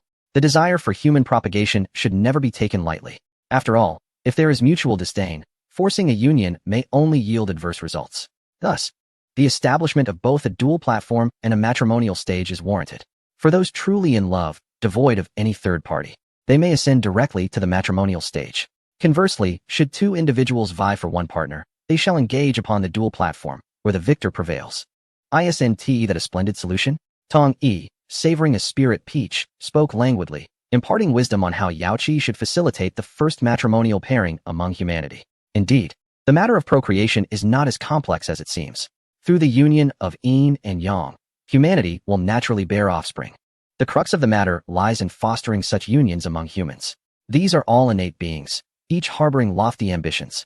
The dual platform aligns perfectly with the tenets of this world, where the strong obtain their beloved. It would prevent them from departing humanity with hearts too fragile. Upon hearing Tong Yi's words, Yaoqi was incensed, her gaze towards him becoming increasingly mournful. Was this truly what she had in mind? She had assumed that her senior brother's sudden summons of Hao Yin and the others was for a personal engagement with her in the union of yin and yang. Instead, he had merely closed the door to discuss such matters. Matrimony and dual platforms. He spoke so eloquently, but was this truly what she wished to hear? With a sigh, she looked at Tong Yi and abruptly queried, "Senior brother, are you incapable? Is it your cultivation method that renders you so?" Tong Yi was filled with fury at her words. What nonsense was this? Incapable? He was formidable beyond measure. How could a future saint in flesh possibly be inadequate? Yet, before he could explain, Yaoqi raised her hand to cover his mouth, her face a mask of concern, sympathy, and pity. "I understand, senior brother, you need not elaborate." Having said this, she deftly changed the subject, frowning as she added, "Yet, mere matrimony is insufficient. Ultimately, the question remains, how does one achieve the union of yin and yang? They have only just begun their existence. Consumed with thoughts of cultivation, will they truly comprehend the essence of matrimony after such unions?" At this juncture, Yaoqi's beautiful eyes suddenly sparkled with realization as she looked at Tong Yi, exclaiming, "I just remembered. In the scripture repository of the Zixiao Palace, there exists knowledge of the dual cultivation of yin and yang, though I have yet to peruse it." However, as she spoke, the joy on her face faded once more. The Zixiao Palace was a place she now feared to return to. While she could venture back, the presence of the second consciousness, the Rakshasa woman, deterred her. Would it be wise to send Hao Yin to retrieve it instead? Contemplating this, Yaoqi cautiously proposed to Tong Yi, "Perhaps I shall forego this endeavor. Let Hao Yin return to seek out the solution to humanity's matrimonial concerns. He can bear that responsibility. It would be unjust for him to toil while I merely reap the rewards." A subtle smile graced Tong Yi's lips. Although Yaoqi had been assimilated by the demonic woman, her current discourse revealed that her true essence remained unchanged. At least for him, the relationship with Hao Yin remains unchanged, just as it always has been. This alone suffices. Ahem. Indeed, this is precisely what I intended to convey. Tong Yi suddenly touched his nose, feeling somewhat embarrassed as he spoke. "As you know, I previously resided in the scripture pavilion. I have perused all the martial arts texts and manuals within its confines, so it is only reasonable that I have also examined this." Upon finishing his words, he flipped his right hand, revealing two stones that materialized in his grasp. Upon closer inspection, one would discern that these were not ordinary stones, but rather miniature replicas of two stone platforms, namely, the combat platform and the destiny platform, which Tong Yi had meticulously crafted in advance. The combat platform possesses a restriction. Should any intent to kill arise, it automatically suppresses it, ensuring that no harm befalls the combatants. The destiny platform, on the other hand, harbors a dual cultivation method. Once a couple is bound in matrimony, it will automatically impart the dual cultivation techniques to them. Thus, the concerns you harbored are entirely resolved. Tong Yi held one of the stone platforms in one hand while using the other to introduce them to Yaoqi. Upon hearing this, Yaoqi's eyes widened in realization. She truly wished to see what lay within her senior brother's consciousness, which enabled him to devise such unprecedented methods.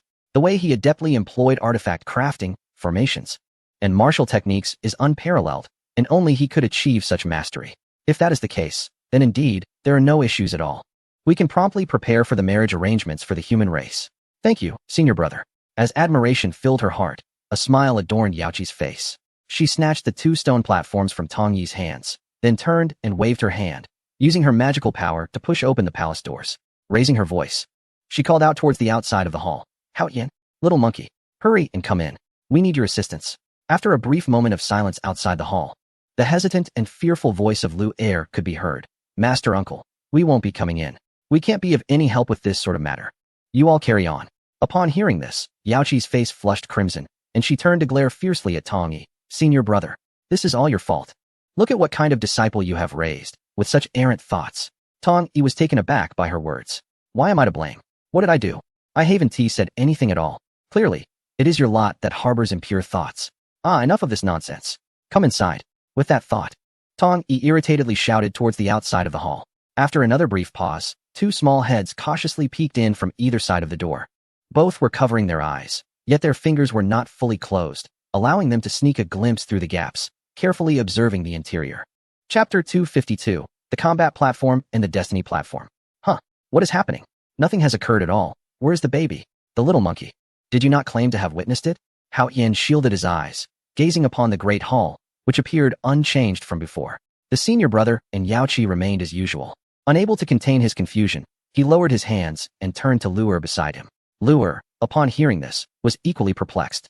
He rubbed his eyes and blinked, even retracting his head from the doorway to peer inside once more, only to discover that nothing seemed amiss.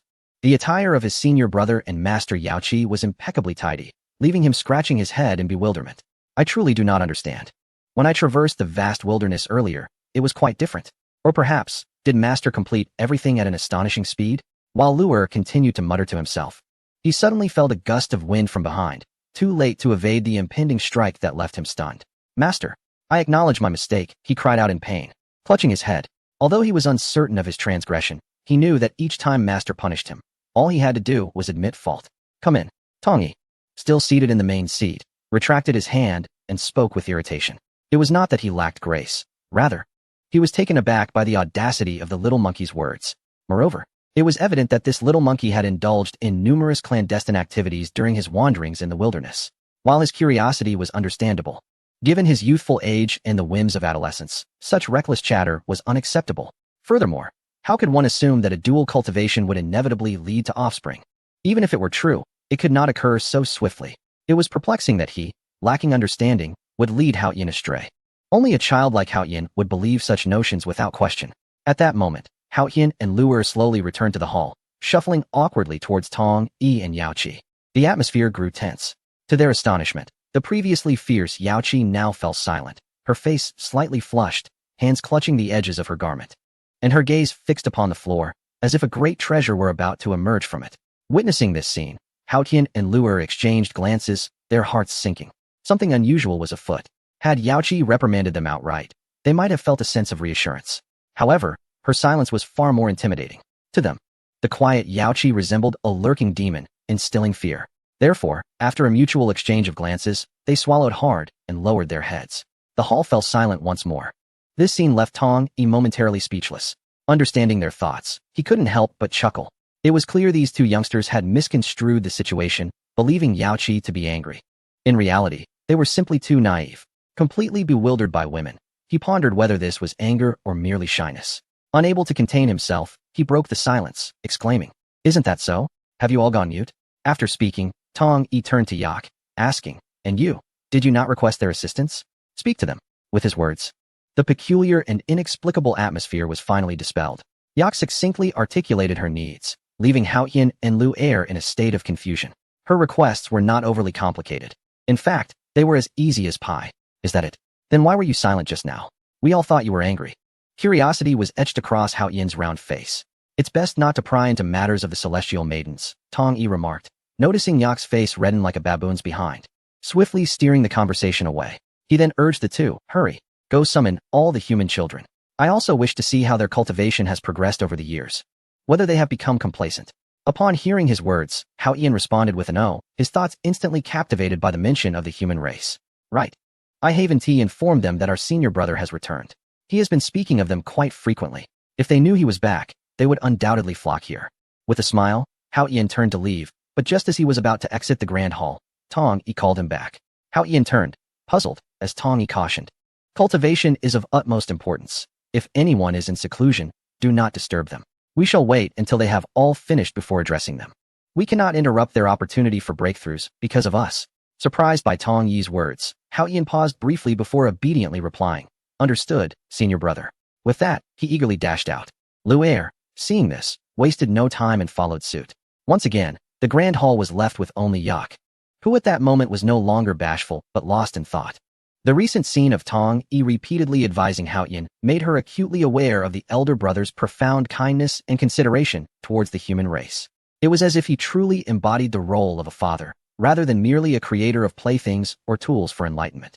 This realization struck Yak, making her recognize her previous arrogance and prejudice towards humans. In that instant, she resolved to be more gentle towards them in the future, just as one would treat their own children, mirroring the way her senior brother treated them. Such a demeanor would surely please him. What? The Holy Father has returned? Goodness! When did he come back? Where is he? I have missed the Holy Father. Holy Father, you have finally returned. Your child has longed for you.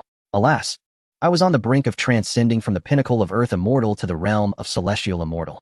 If only the Holy Father had returned a moment later. I could hardly contain my fury. What pretense is this? No, you must continue your seclusion. None shall compel you to emerge.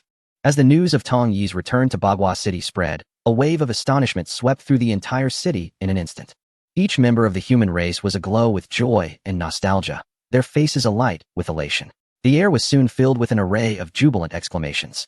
In the aftermath of their surprise, without exception, they abandoned their tasks. A throng of eager souls surged towards the central square of Bagua City, leaving behind their pursuits of cultivation, artifact crafting, formation inscription, and spiritual herb cultivation.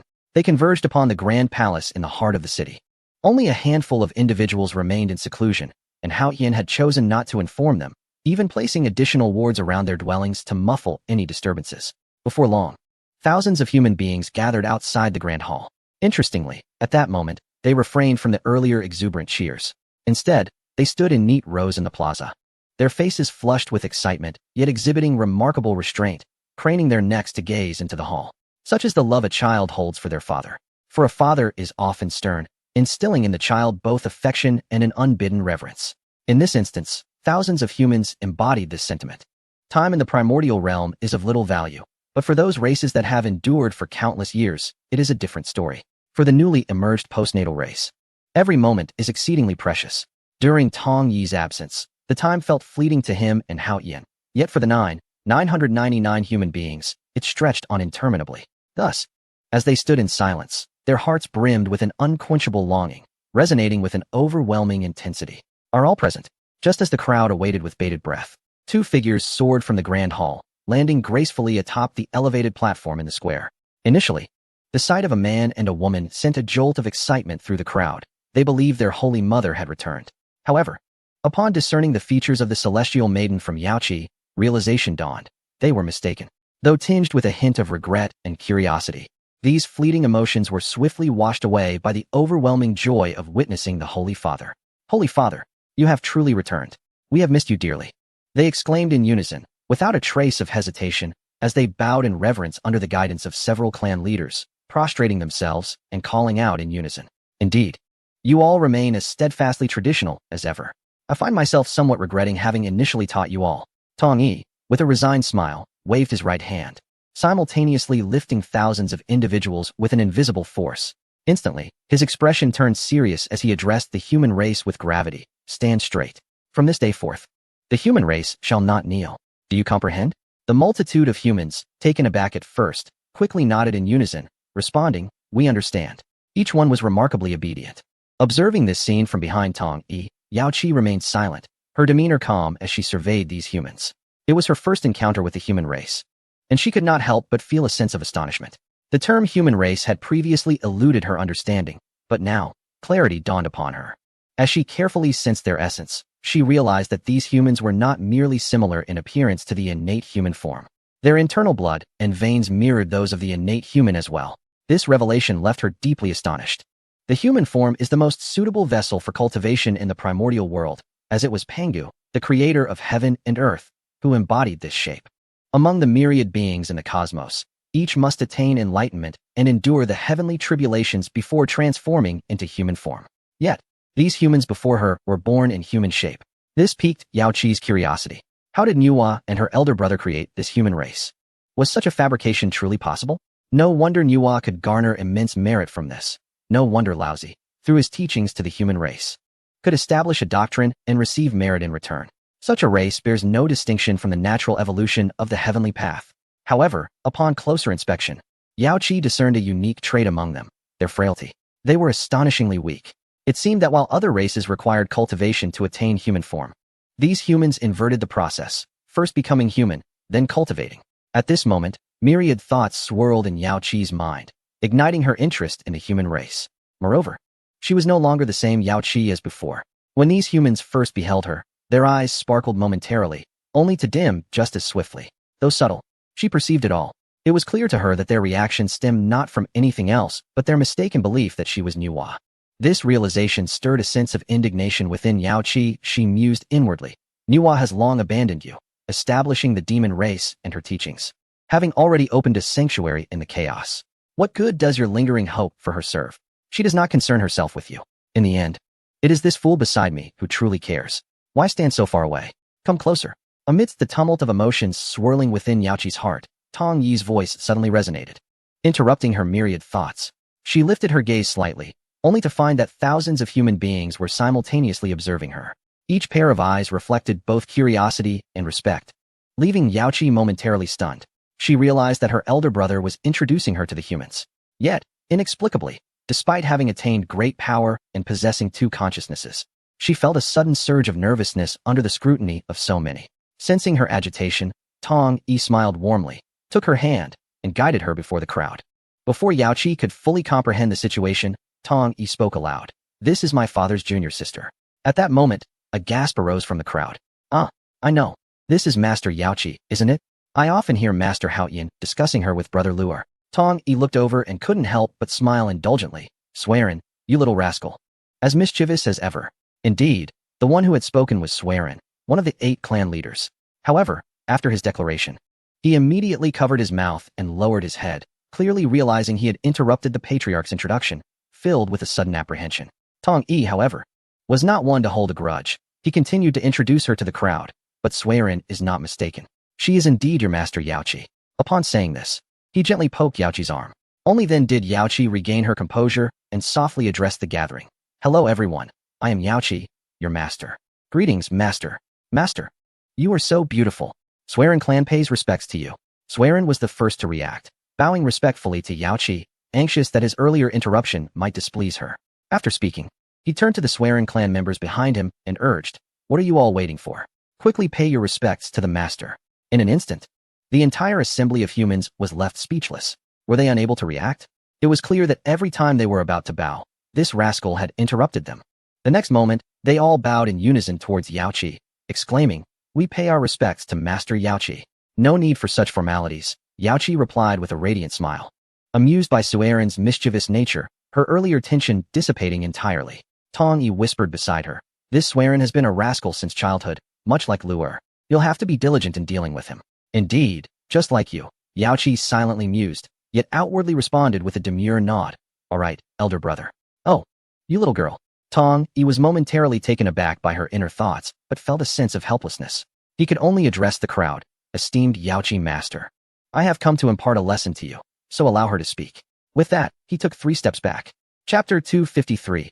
I punish you to seek the ultimate innate spiritual roots. Foul senior brother, are you not aware of their anxiety? Yet you behave in such a manner.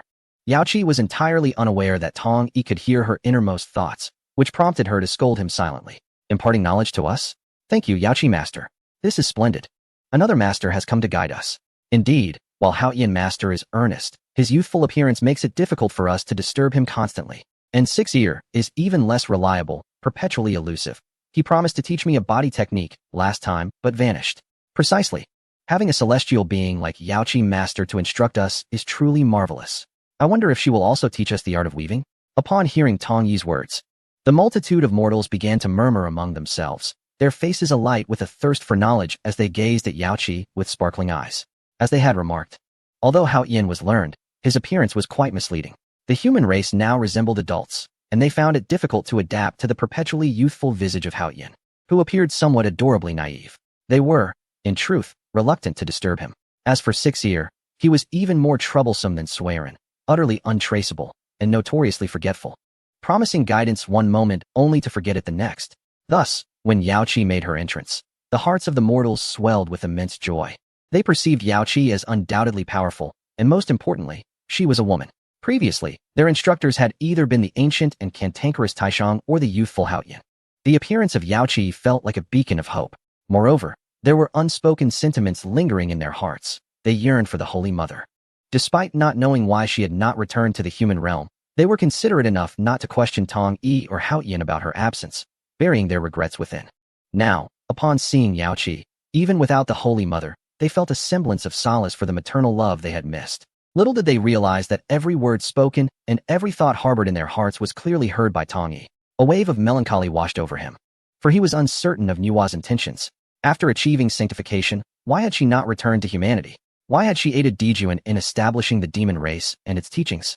Evidently, many matters were returning to the trajectory of heavenly secrets.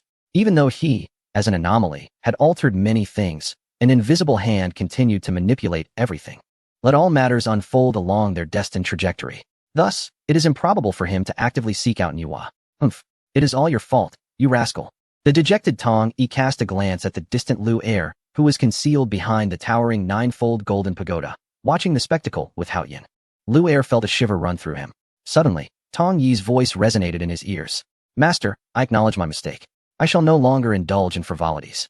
Startled, he promptly knelt down, clasping his ears, and exclaiming, I understand my transgression. Then prepare to face your punishment. Tong Yi's voice echoed once more. I decree that you venture forth to procure a supreme innate spiritual root or an item of equivalent rank for the human race. Lu Er was momentarily taken aback, then elated, only to be bewildered again. His initial shock was genuine curiosity about the nature of the punishment, followed by joy at the prospect of himself being the one sent out, and then confusion about the purpose of the task. A supreme innate spiritual root. Lu Er felt dizzy. Such treasures were scarce in the primordial world. Where could he possibly find one? It is essential to understand that there are only a limited number of entities that can be classified as innate spiritual roots in the primordial realm. The term innate refers not to the time before the creation of the world, but to the products derived from the fusion of Pangu's essence with various substances post-creation.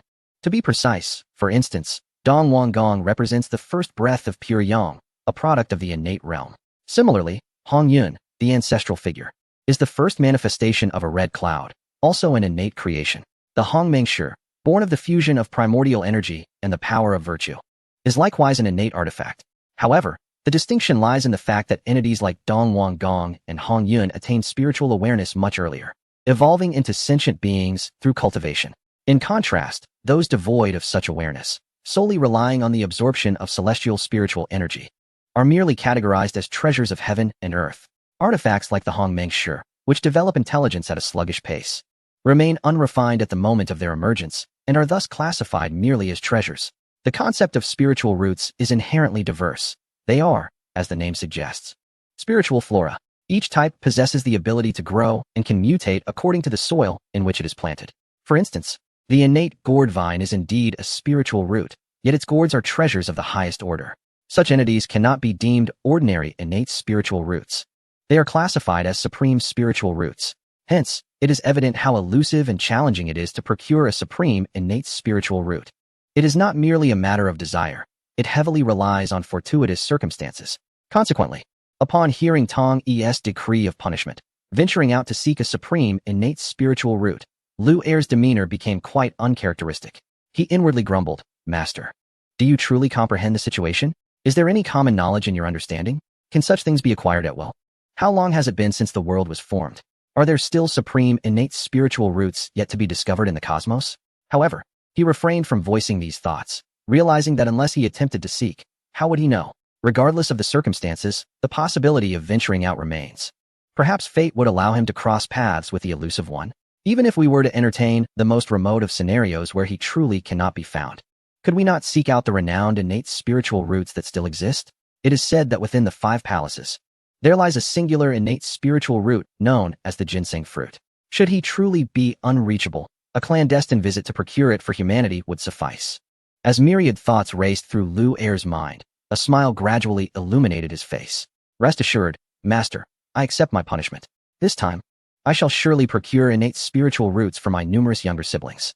With that declaration, Lu Er placed his hand, which had been pinching his ear, on the ground and bowed thrice before Tong Yi.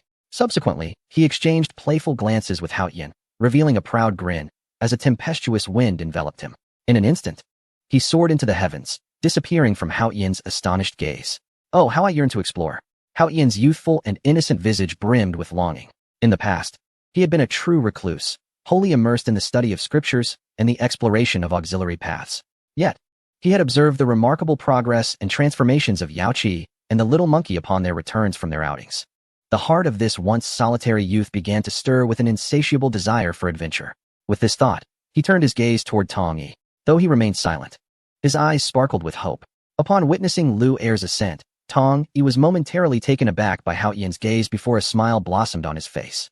Oh, it seems this little celestial child has finally awakened, he mused. Indeed, who could resist the allure of transformation when witnessing their companions change so profoundly? Resolute, Tong Yi wasted no time in transmitting a message to Hao Yan. Go forth, my dear brother. Since you wish to venture out, I shall not stand in your way. However, do remember that the world outside is fraught with peril. Having had little interaction with other cultivators, you must tread carefully in all matters. Do you understand? Tong Yi's initial encouragement for Hao Yan, Lu Er, and Yao Qi to mingle with humanity was not born out of laziness or a desire to shirk responsibility, though that was a slight factor. More importantly, he recognized that the future of humanity is boundless, with all races ultimately united under their banner. Thus, he harbored a personal interest in fostering connections between his companions and humanity, believing that such bonds would help avert numerous future complications. By this time, Hao Yan had already developed a commendable rapport with the human race. Therefore, Tong Yi would naturally not obstruct Hao Yan's desire to explore. Moreover, it was indeed time for Hao Yan to step beyond the confines of his celestial innocence. Maintaining the guise of a celestial child might suffice for a while. But what of the future? Another great calamity looms on the horizon. If one remains too innocent and naive, they may easily be devoured in this primordial world. Has my senior brother truly consented? How splendid. This time, I shall undoubtedly undergo a transformation. I cannot remain a child forever. Upon hearing Tong Yi's voice, Hao Yan's face instantly brightened with joy.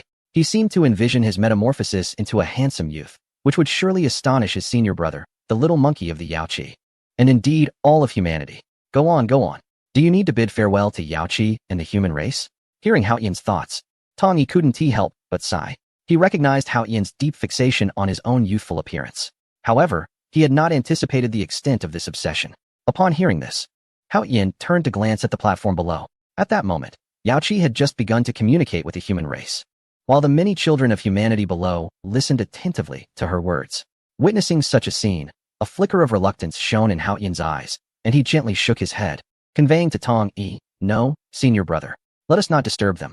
Tong Yi nodded, feeling a sense of comfort. "You are quite considerate. Then I shall take my leave. Senior brother, I will venture out to see if I can find some celestial treasures to bring back for the children of humanity." Hao Yan offered a slight bow to Tong Yi, cast one last glance at the platform below, and then his figure transformed into a streak of light, vanishing into the clouds. This lad, Tong Yi gazed in the direction where Hao Yan had disappeared, his eyes filled with affection. After traversing this world, it was truly Yao Qi and Hao Yan who had evoked his feelings, followed by the likes of the six-eared. As for Hongjun, there was little connection, as his status was far too elevated. At times, even a single word or phrase from him could carry profound meaning. Although he was his master, Tong Yi felt more reverence than closeness towards him. Thus, he sincerely wished for Yao Qi, Hao Yan, and the six-eared to grow powerful enough that even in his absence, they could stand equal to the saints of this realm. That would be true strength. In the heavenly realm, the 33rd heaven, I report to your majesties that the southern heavenly gate has been fully restored, and the palaces of the first heaven have all been rebuilt. The entire heavenly realm has undergone a magnificent transformation. We have also discovered 30,000 celestial beings within the 33rd heaven. They are the deserters from the previous battle. However, the expanse of the 33rd heaven is vast, and we have yet to explore it all. Moreover, we have not yet located the whereabouts of the Western Queen Mother. Within the Lingxiao Palace, Emperor Jun and Tai Yi sat indifferently upon the imperial throne, listening to the report from Baizé below. However, the fleeting glimmer in their eyes belied their tranquil facade, revealing an inner unrest. Ironically, this Lingxiao Palace had been constructed under the guidance of the Eastern King during the previous Celestial Court's reign. Even the two thrones beneath Emperor Jun's seat were previously occupied by the Eastern King and the Western Queen. And what was the outcome? They scarcely had the chance to warm their seats before new masters took over.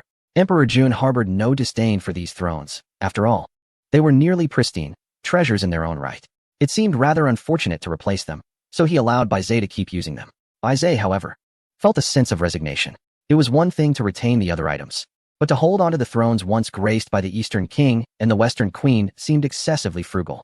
Even if these thrones were of postnatal supreme treasure status, they could be melted down and refined into something new.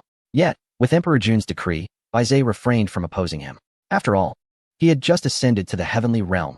To contradict him would jeopardize his position as a demon master. Even though Bai Zhe was astute, he could not fathom the intent behind Emperor Jun's actions. At that moment, seated upon the imperial throne, he gazed down upon the 10 great demon lords leading the demon clan, his sight able to pierce through the hall's entrance and traverse the 33 heavens. This sensation was precisely what Emperor Jun desired. He needed to constantly remind himself that he had risen to this position by stepping over the Eastern King and to avoid repeating the same mistakes that would render him a mere stepping stone for others. At this juncture, Bai Zhe had completed his report and slightly bowed, awaiting Emperor Jun's command. The emperor withdrew his gaze and spoke with a serene demeanor. Draft the edicts. First, repair the passage above the Lingxiao Palace leading to the 33 heavens. Subsequently, excavate 4 more channels aligned with the cardinal directions of the heavenly ladders, connecting to the lower realms and even the chaos. There shall no longer be a single heavenly gate, but an additional 3 to facilitate our descent. Second, continue the search for any remnants of the celestial court. Capture them without reporting. We shall not tolerate deserters, and they shall be executed on the spot. Third, establish 10 divisions within the heavenly court, to be overseen by the 10 great demon lords. Standing in the center of the great hall, Bai Zhe diligently recorded Emperor Jun's words, his heart secretly trembling. No tolerance for deserters? Execution on the spot? It seemed this demon emperor was even more ruthless than before his ascension to the heavenly realm. Or perhaps, his imperial demeanor had grown increasingly formidable. As for the repair of the passage to chaos and the excavation of 4 new chaotic entrances from the heavenly ladders, Bai Zhe understood Emperor Jun's rationale. The former Eastern King had aimed to elevate the primordial and the Zixiao Palace, hence establishing the Lingxiao Palace above the entrance to chaos, to assert to all celestial beings that he was the Eastern King, bestowed by the Zixiao Palace. However, Emperor Jun was different. He had proclaimed himself emperor, possessing a proud spirit, unwilling to bow beneath the Zixiao Palace. It appeared that being a demon master was not as simple as it seemed. For now, this would suffice. I shall venture into the chaos first and return to deliberate further, Emperor Jun concluded, without a hint of hesitation, exchanging a glance with Tai Yi. The 2 figures transformed into mere points of light, vanishing without a trace.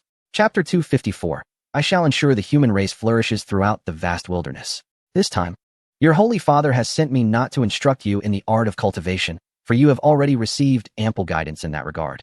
My mission is to ensure that your race spreads and flourishes, destined to inhabit the vast wilderness rather than remain confined to this corner of the eastern continent.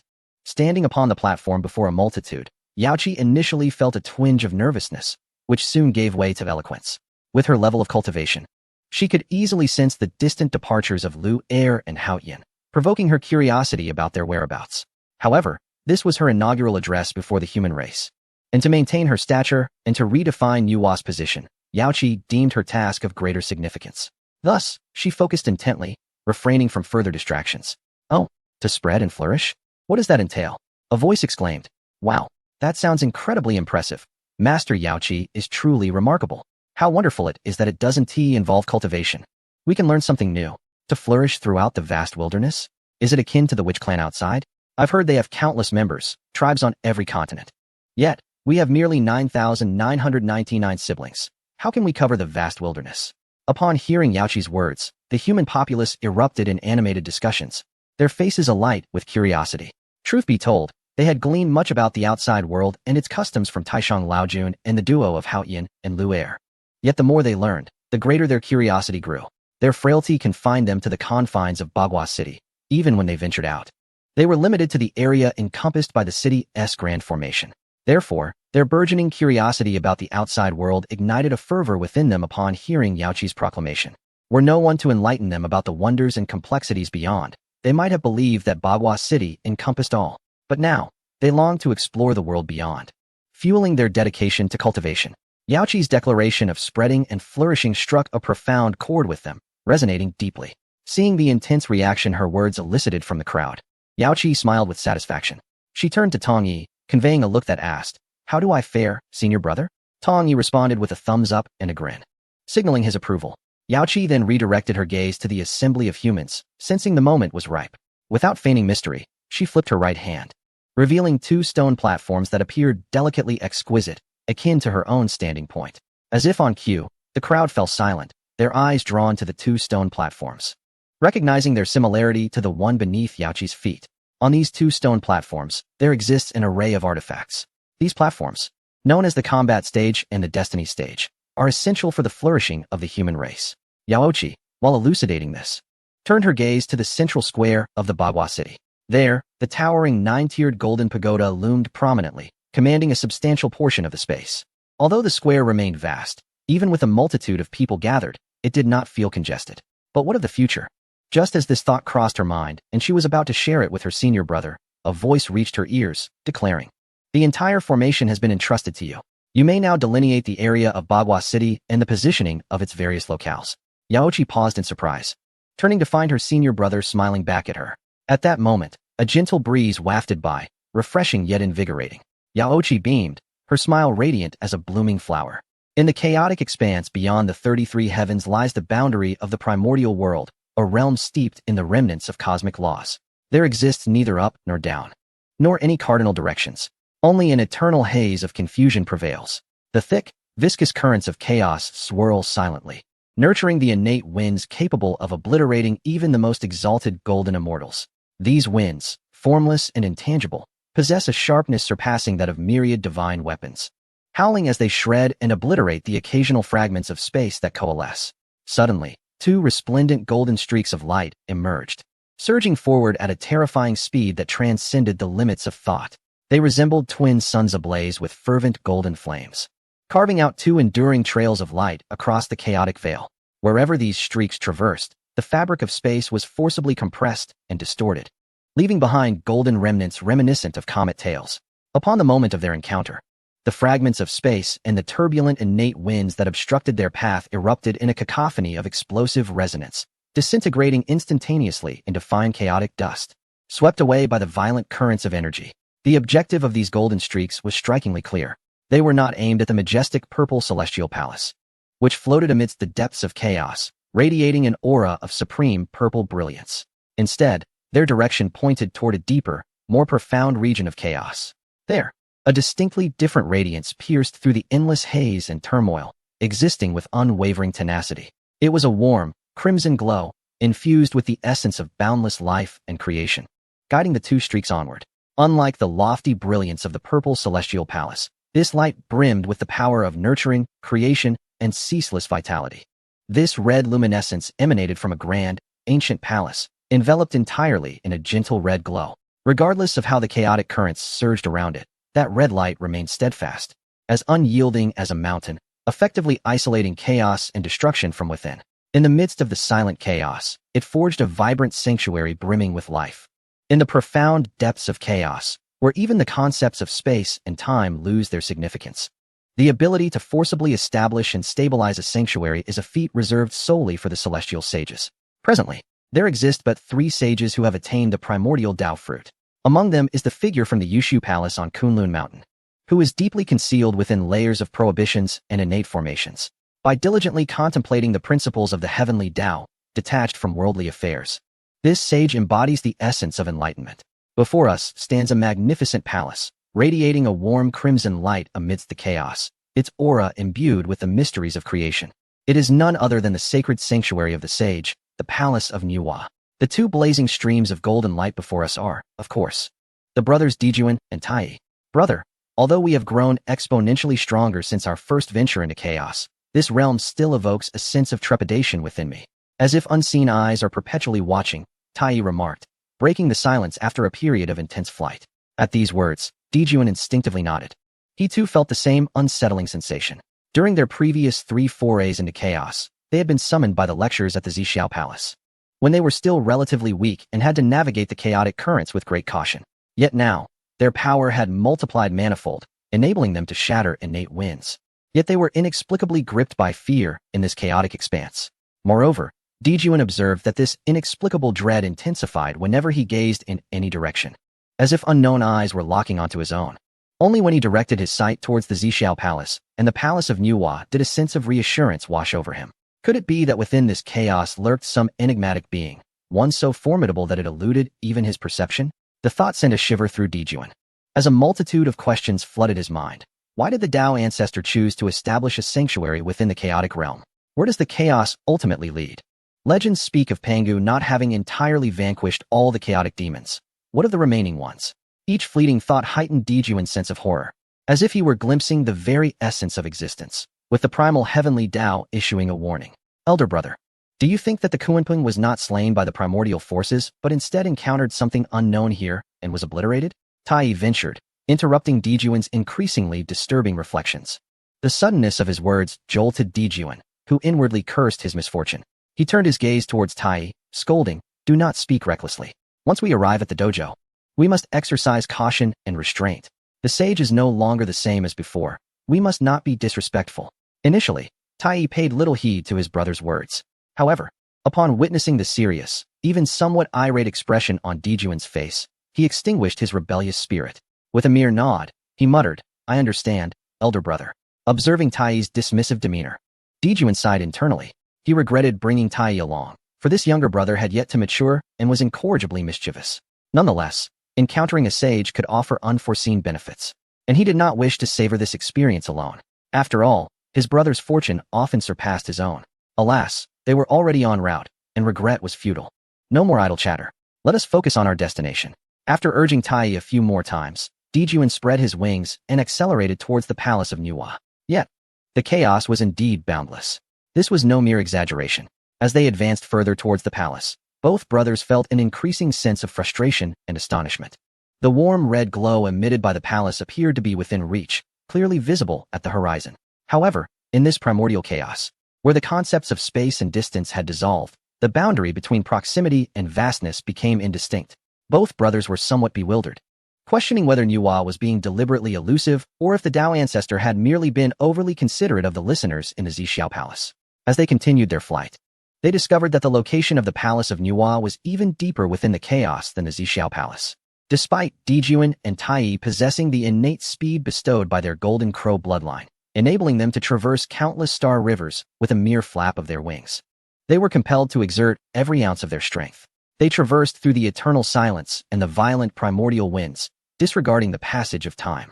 A year, 2 years, 5 years, countless cycles of time. They cast aside all distractions, moving at a speed that nearly consumed their very essence. At last, they penetrated the seemingly close chaos that had ensnared them. This arduous journey would have driven ordinary mighty beings in the primordial world to despair and madness. Had it been lesser adept practitioners, the time required would likely span millennia, perhaps resulting in eternal entrapment within this void of silence. However, when Dijuan and Tai, having exhausted their strength, finally reached the edge of the area radiating a warm red light, a sudden, indescribable pressure of the sacred path enveloped them. It was as if an ancient divine mountain, long dormant, was stirring from its slumber. Ignoring time, distance, and all defenses, it instantaneously enveloped the two of them. This was not a physical weight, but rather the absolute submission and reverence arising from the very essence of life, from the deepest recesses of their souls. In that moment, the presence of the Palace of Nuwa expanded infinitely as they drew closer. It was no longer merely a palace. It seemed to have transformed into a majestic embodiment of heaven and earth. The entirety of the Wahuang Palace was not composed of ordinary jade or stone, but rather a confluence of various unknown substances from the primordial chaos. The warm and resilient crimson radiance transcended mere light. It became a river of laws, flowing forth from countless profound runes. Wherever this radiance reached, the once tumultuous and savage currents of chaos calmed down, almost assimilated by its presence. Each pillar and eave of the palace appeared to be a direct manifestation of the grand principles, inscribed with the supreme mysteries of the countless beings that had evolved and proliferated. At the very forefront of the palace, high upon the gate tower, hung a plaque inscribed with the words, Wahuang Palace. Upon merely casting a glance at it, Emperor Jun and Tai were struck with a shudder, and all distracting thoughts dissipated from their minds. The ambitions of the demon race, the might of the celestial constellations, and their own pride as sovereigns crumbled into nothingness beneath the overwhelming pressure of the sacred path, leaving no trace behind. In its place arose an infinite reverence, stemming from the deepest core of their souls. The solar flames that burned upon them flickered like a candle in the wind, trembling and retracting rapidly. They had no choice but to slow their pace, ultimately coming to a gradual stop at a distance. As the golden radiance dispersed, the true forms of Emperor Jun and Tai were revealed. Tai, though retaining a sliver of his once proud demeanor, now stood frozen in awe. Overshadowed by the supreme sanctity, Emperor Jun fared slightly better. He struggled to suppress the instinctual tremors of his soul and the urge to submit, barely maintaining the last vestiges of his imperial dignity. Yet, beads of sweat began to form at his temples, and his breathing grew deep and labored. He instinctively adjusted his robes and hair, casting a glance at the disconcerted Tai Yi, and a flicker of reproach surged within him. However, as this thought emerged, the warm yet impervious holy light of the Huahuang Palace seemed to stir slightly. In an instant, as if countless invisible gazes swept across them, Emperor Jun felt a piercing chill seize his essence. The reprimanding words he intended to unleash were abruptly lodged in his throat, transforming into a cold silence. He inhaled deeply, filling his lungs with the sacred atmosphere, suppressing the tremors of his heart.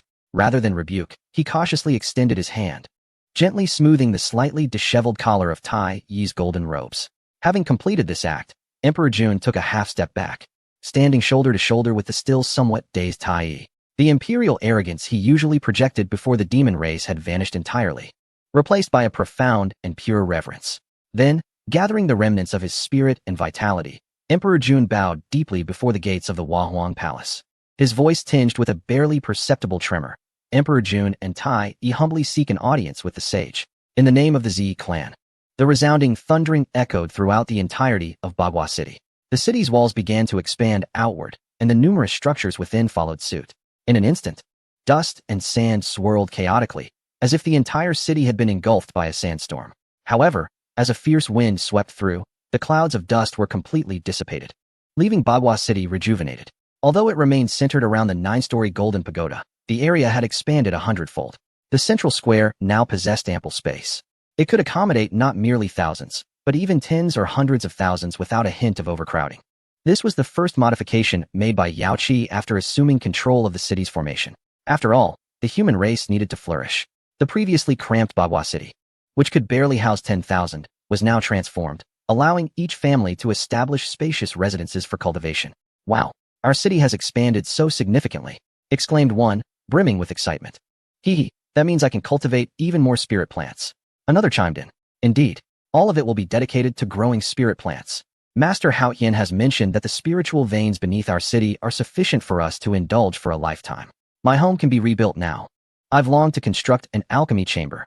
Standing beneath the Tao platform, nearly 1,000 individuals witnessed the transformation of the city, each filled with immense joy. Although the architecture of Bagua City was meticulously arranged, it had initially been a result of the human race's inexperience, leading to their hesitance to expand boldly. They had clustered closely together. Yet, as their aspirations and desires for cultivation grew, the original accommodations were no longer adequate. Their jubilations, however, were brief, as Yao Qi had already hurled 2 stone platforms towards the square. With a resounding crash, 2 platforms, identical in size to the Tao platform, stood erect on the square, perfectly flanking it. Yao Qi pointed to the left platform, the Inyuan platform, and addressed the crowd, whose faces were adorned with perplexity. This is the Inyuan platform. Should any among you harbor mutual affections, you may ascend together and allow the heavens and earth to witness your union as spouses. With these words, Yao Qi ceased to speak, turning her gaze towards the crowd, carefully observing their expressions. The rationale was simple. Should there be individuals among these thousands who were already fond of one another? Upon hearing Yao Qi's words, they would instinctively glance towards their beloved. Indeed, in an instant, under the coverage of Yao Qi's consciousness, she discerned many gazes inadvertently locking onto one another. Of course, there were also those who gazed singularly, or even multiple individuals fixated on a single person. At this moment, standing behind the Yao pool, Tong Yi could not help but smirk at the scene unfolding before him. This girl, I merely informed her of the functions of the 2 stone platforms. Little did I expect her to draw inferences and set a bait to catch fish effortlessly. Ah, these young ones, engaging in multiple romantic entanglements. Tong Yi gazed down at the gathering, his eyes settling upon one individual in particular, someone he was most familiar with.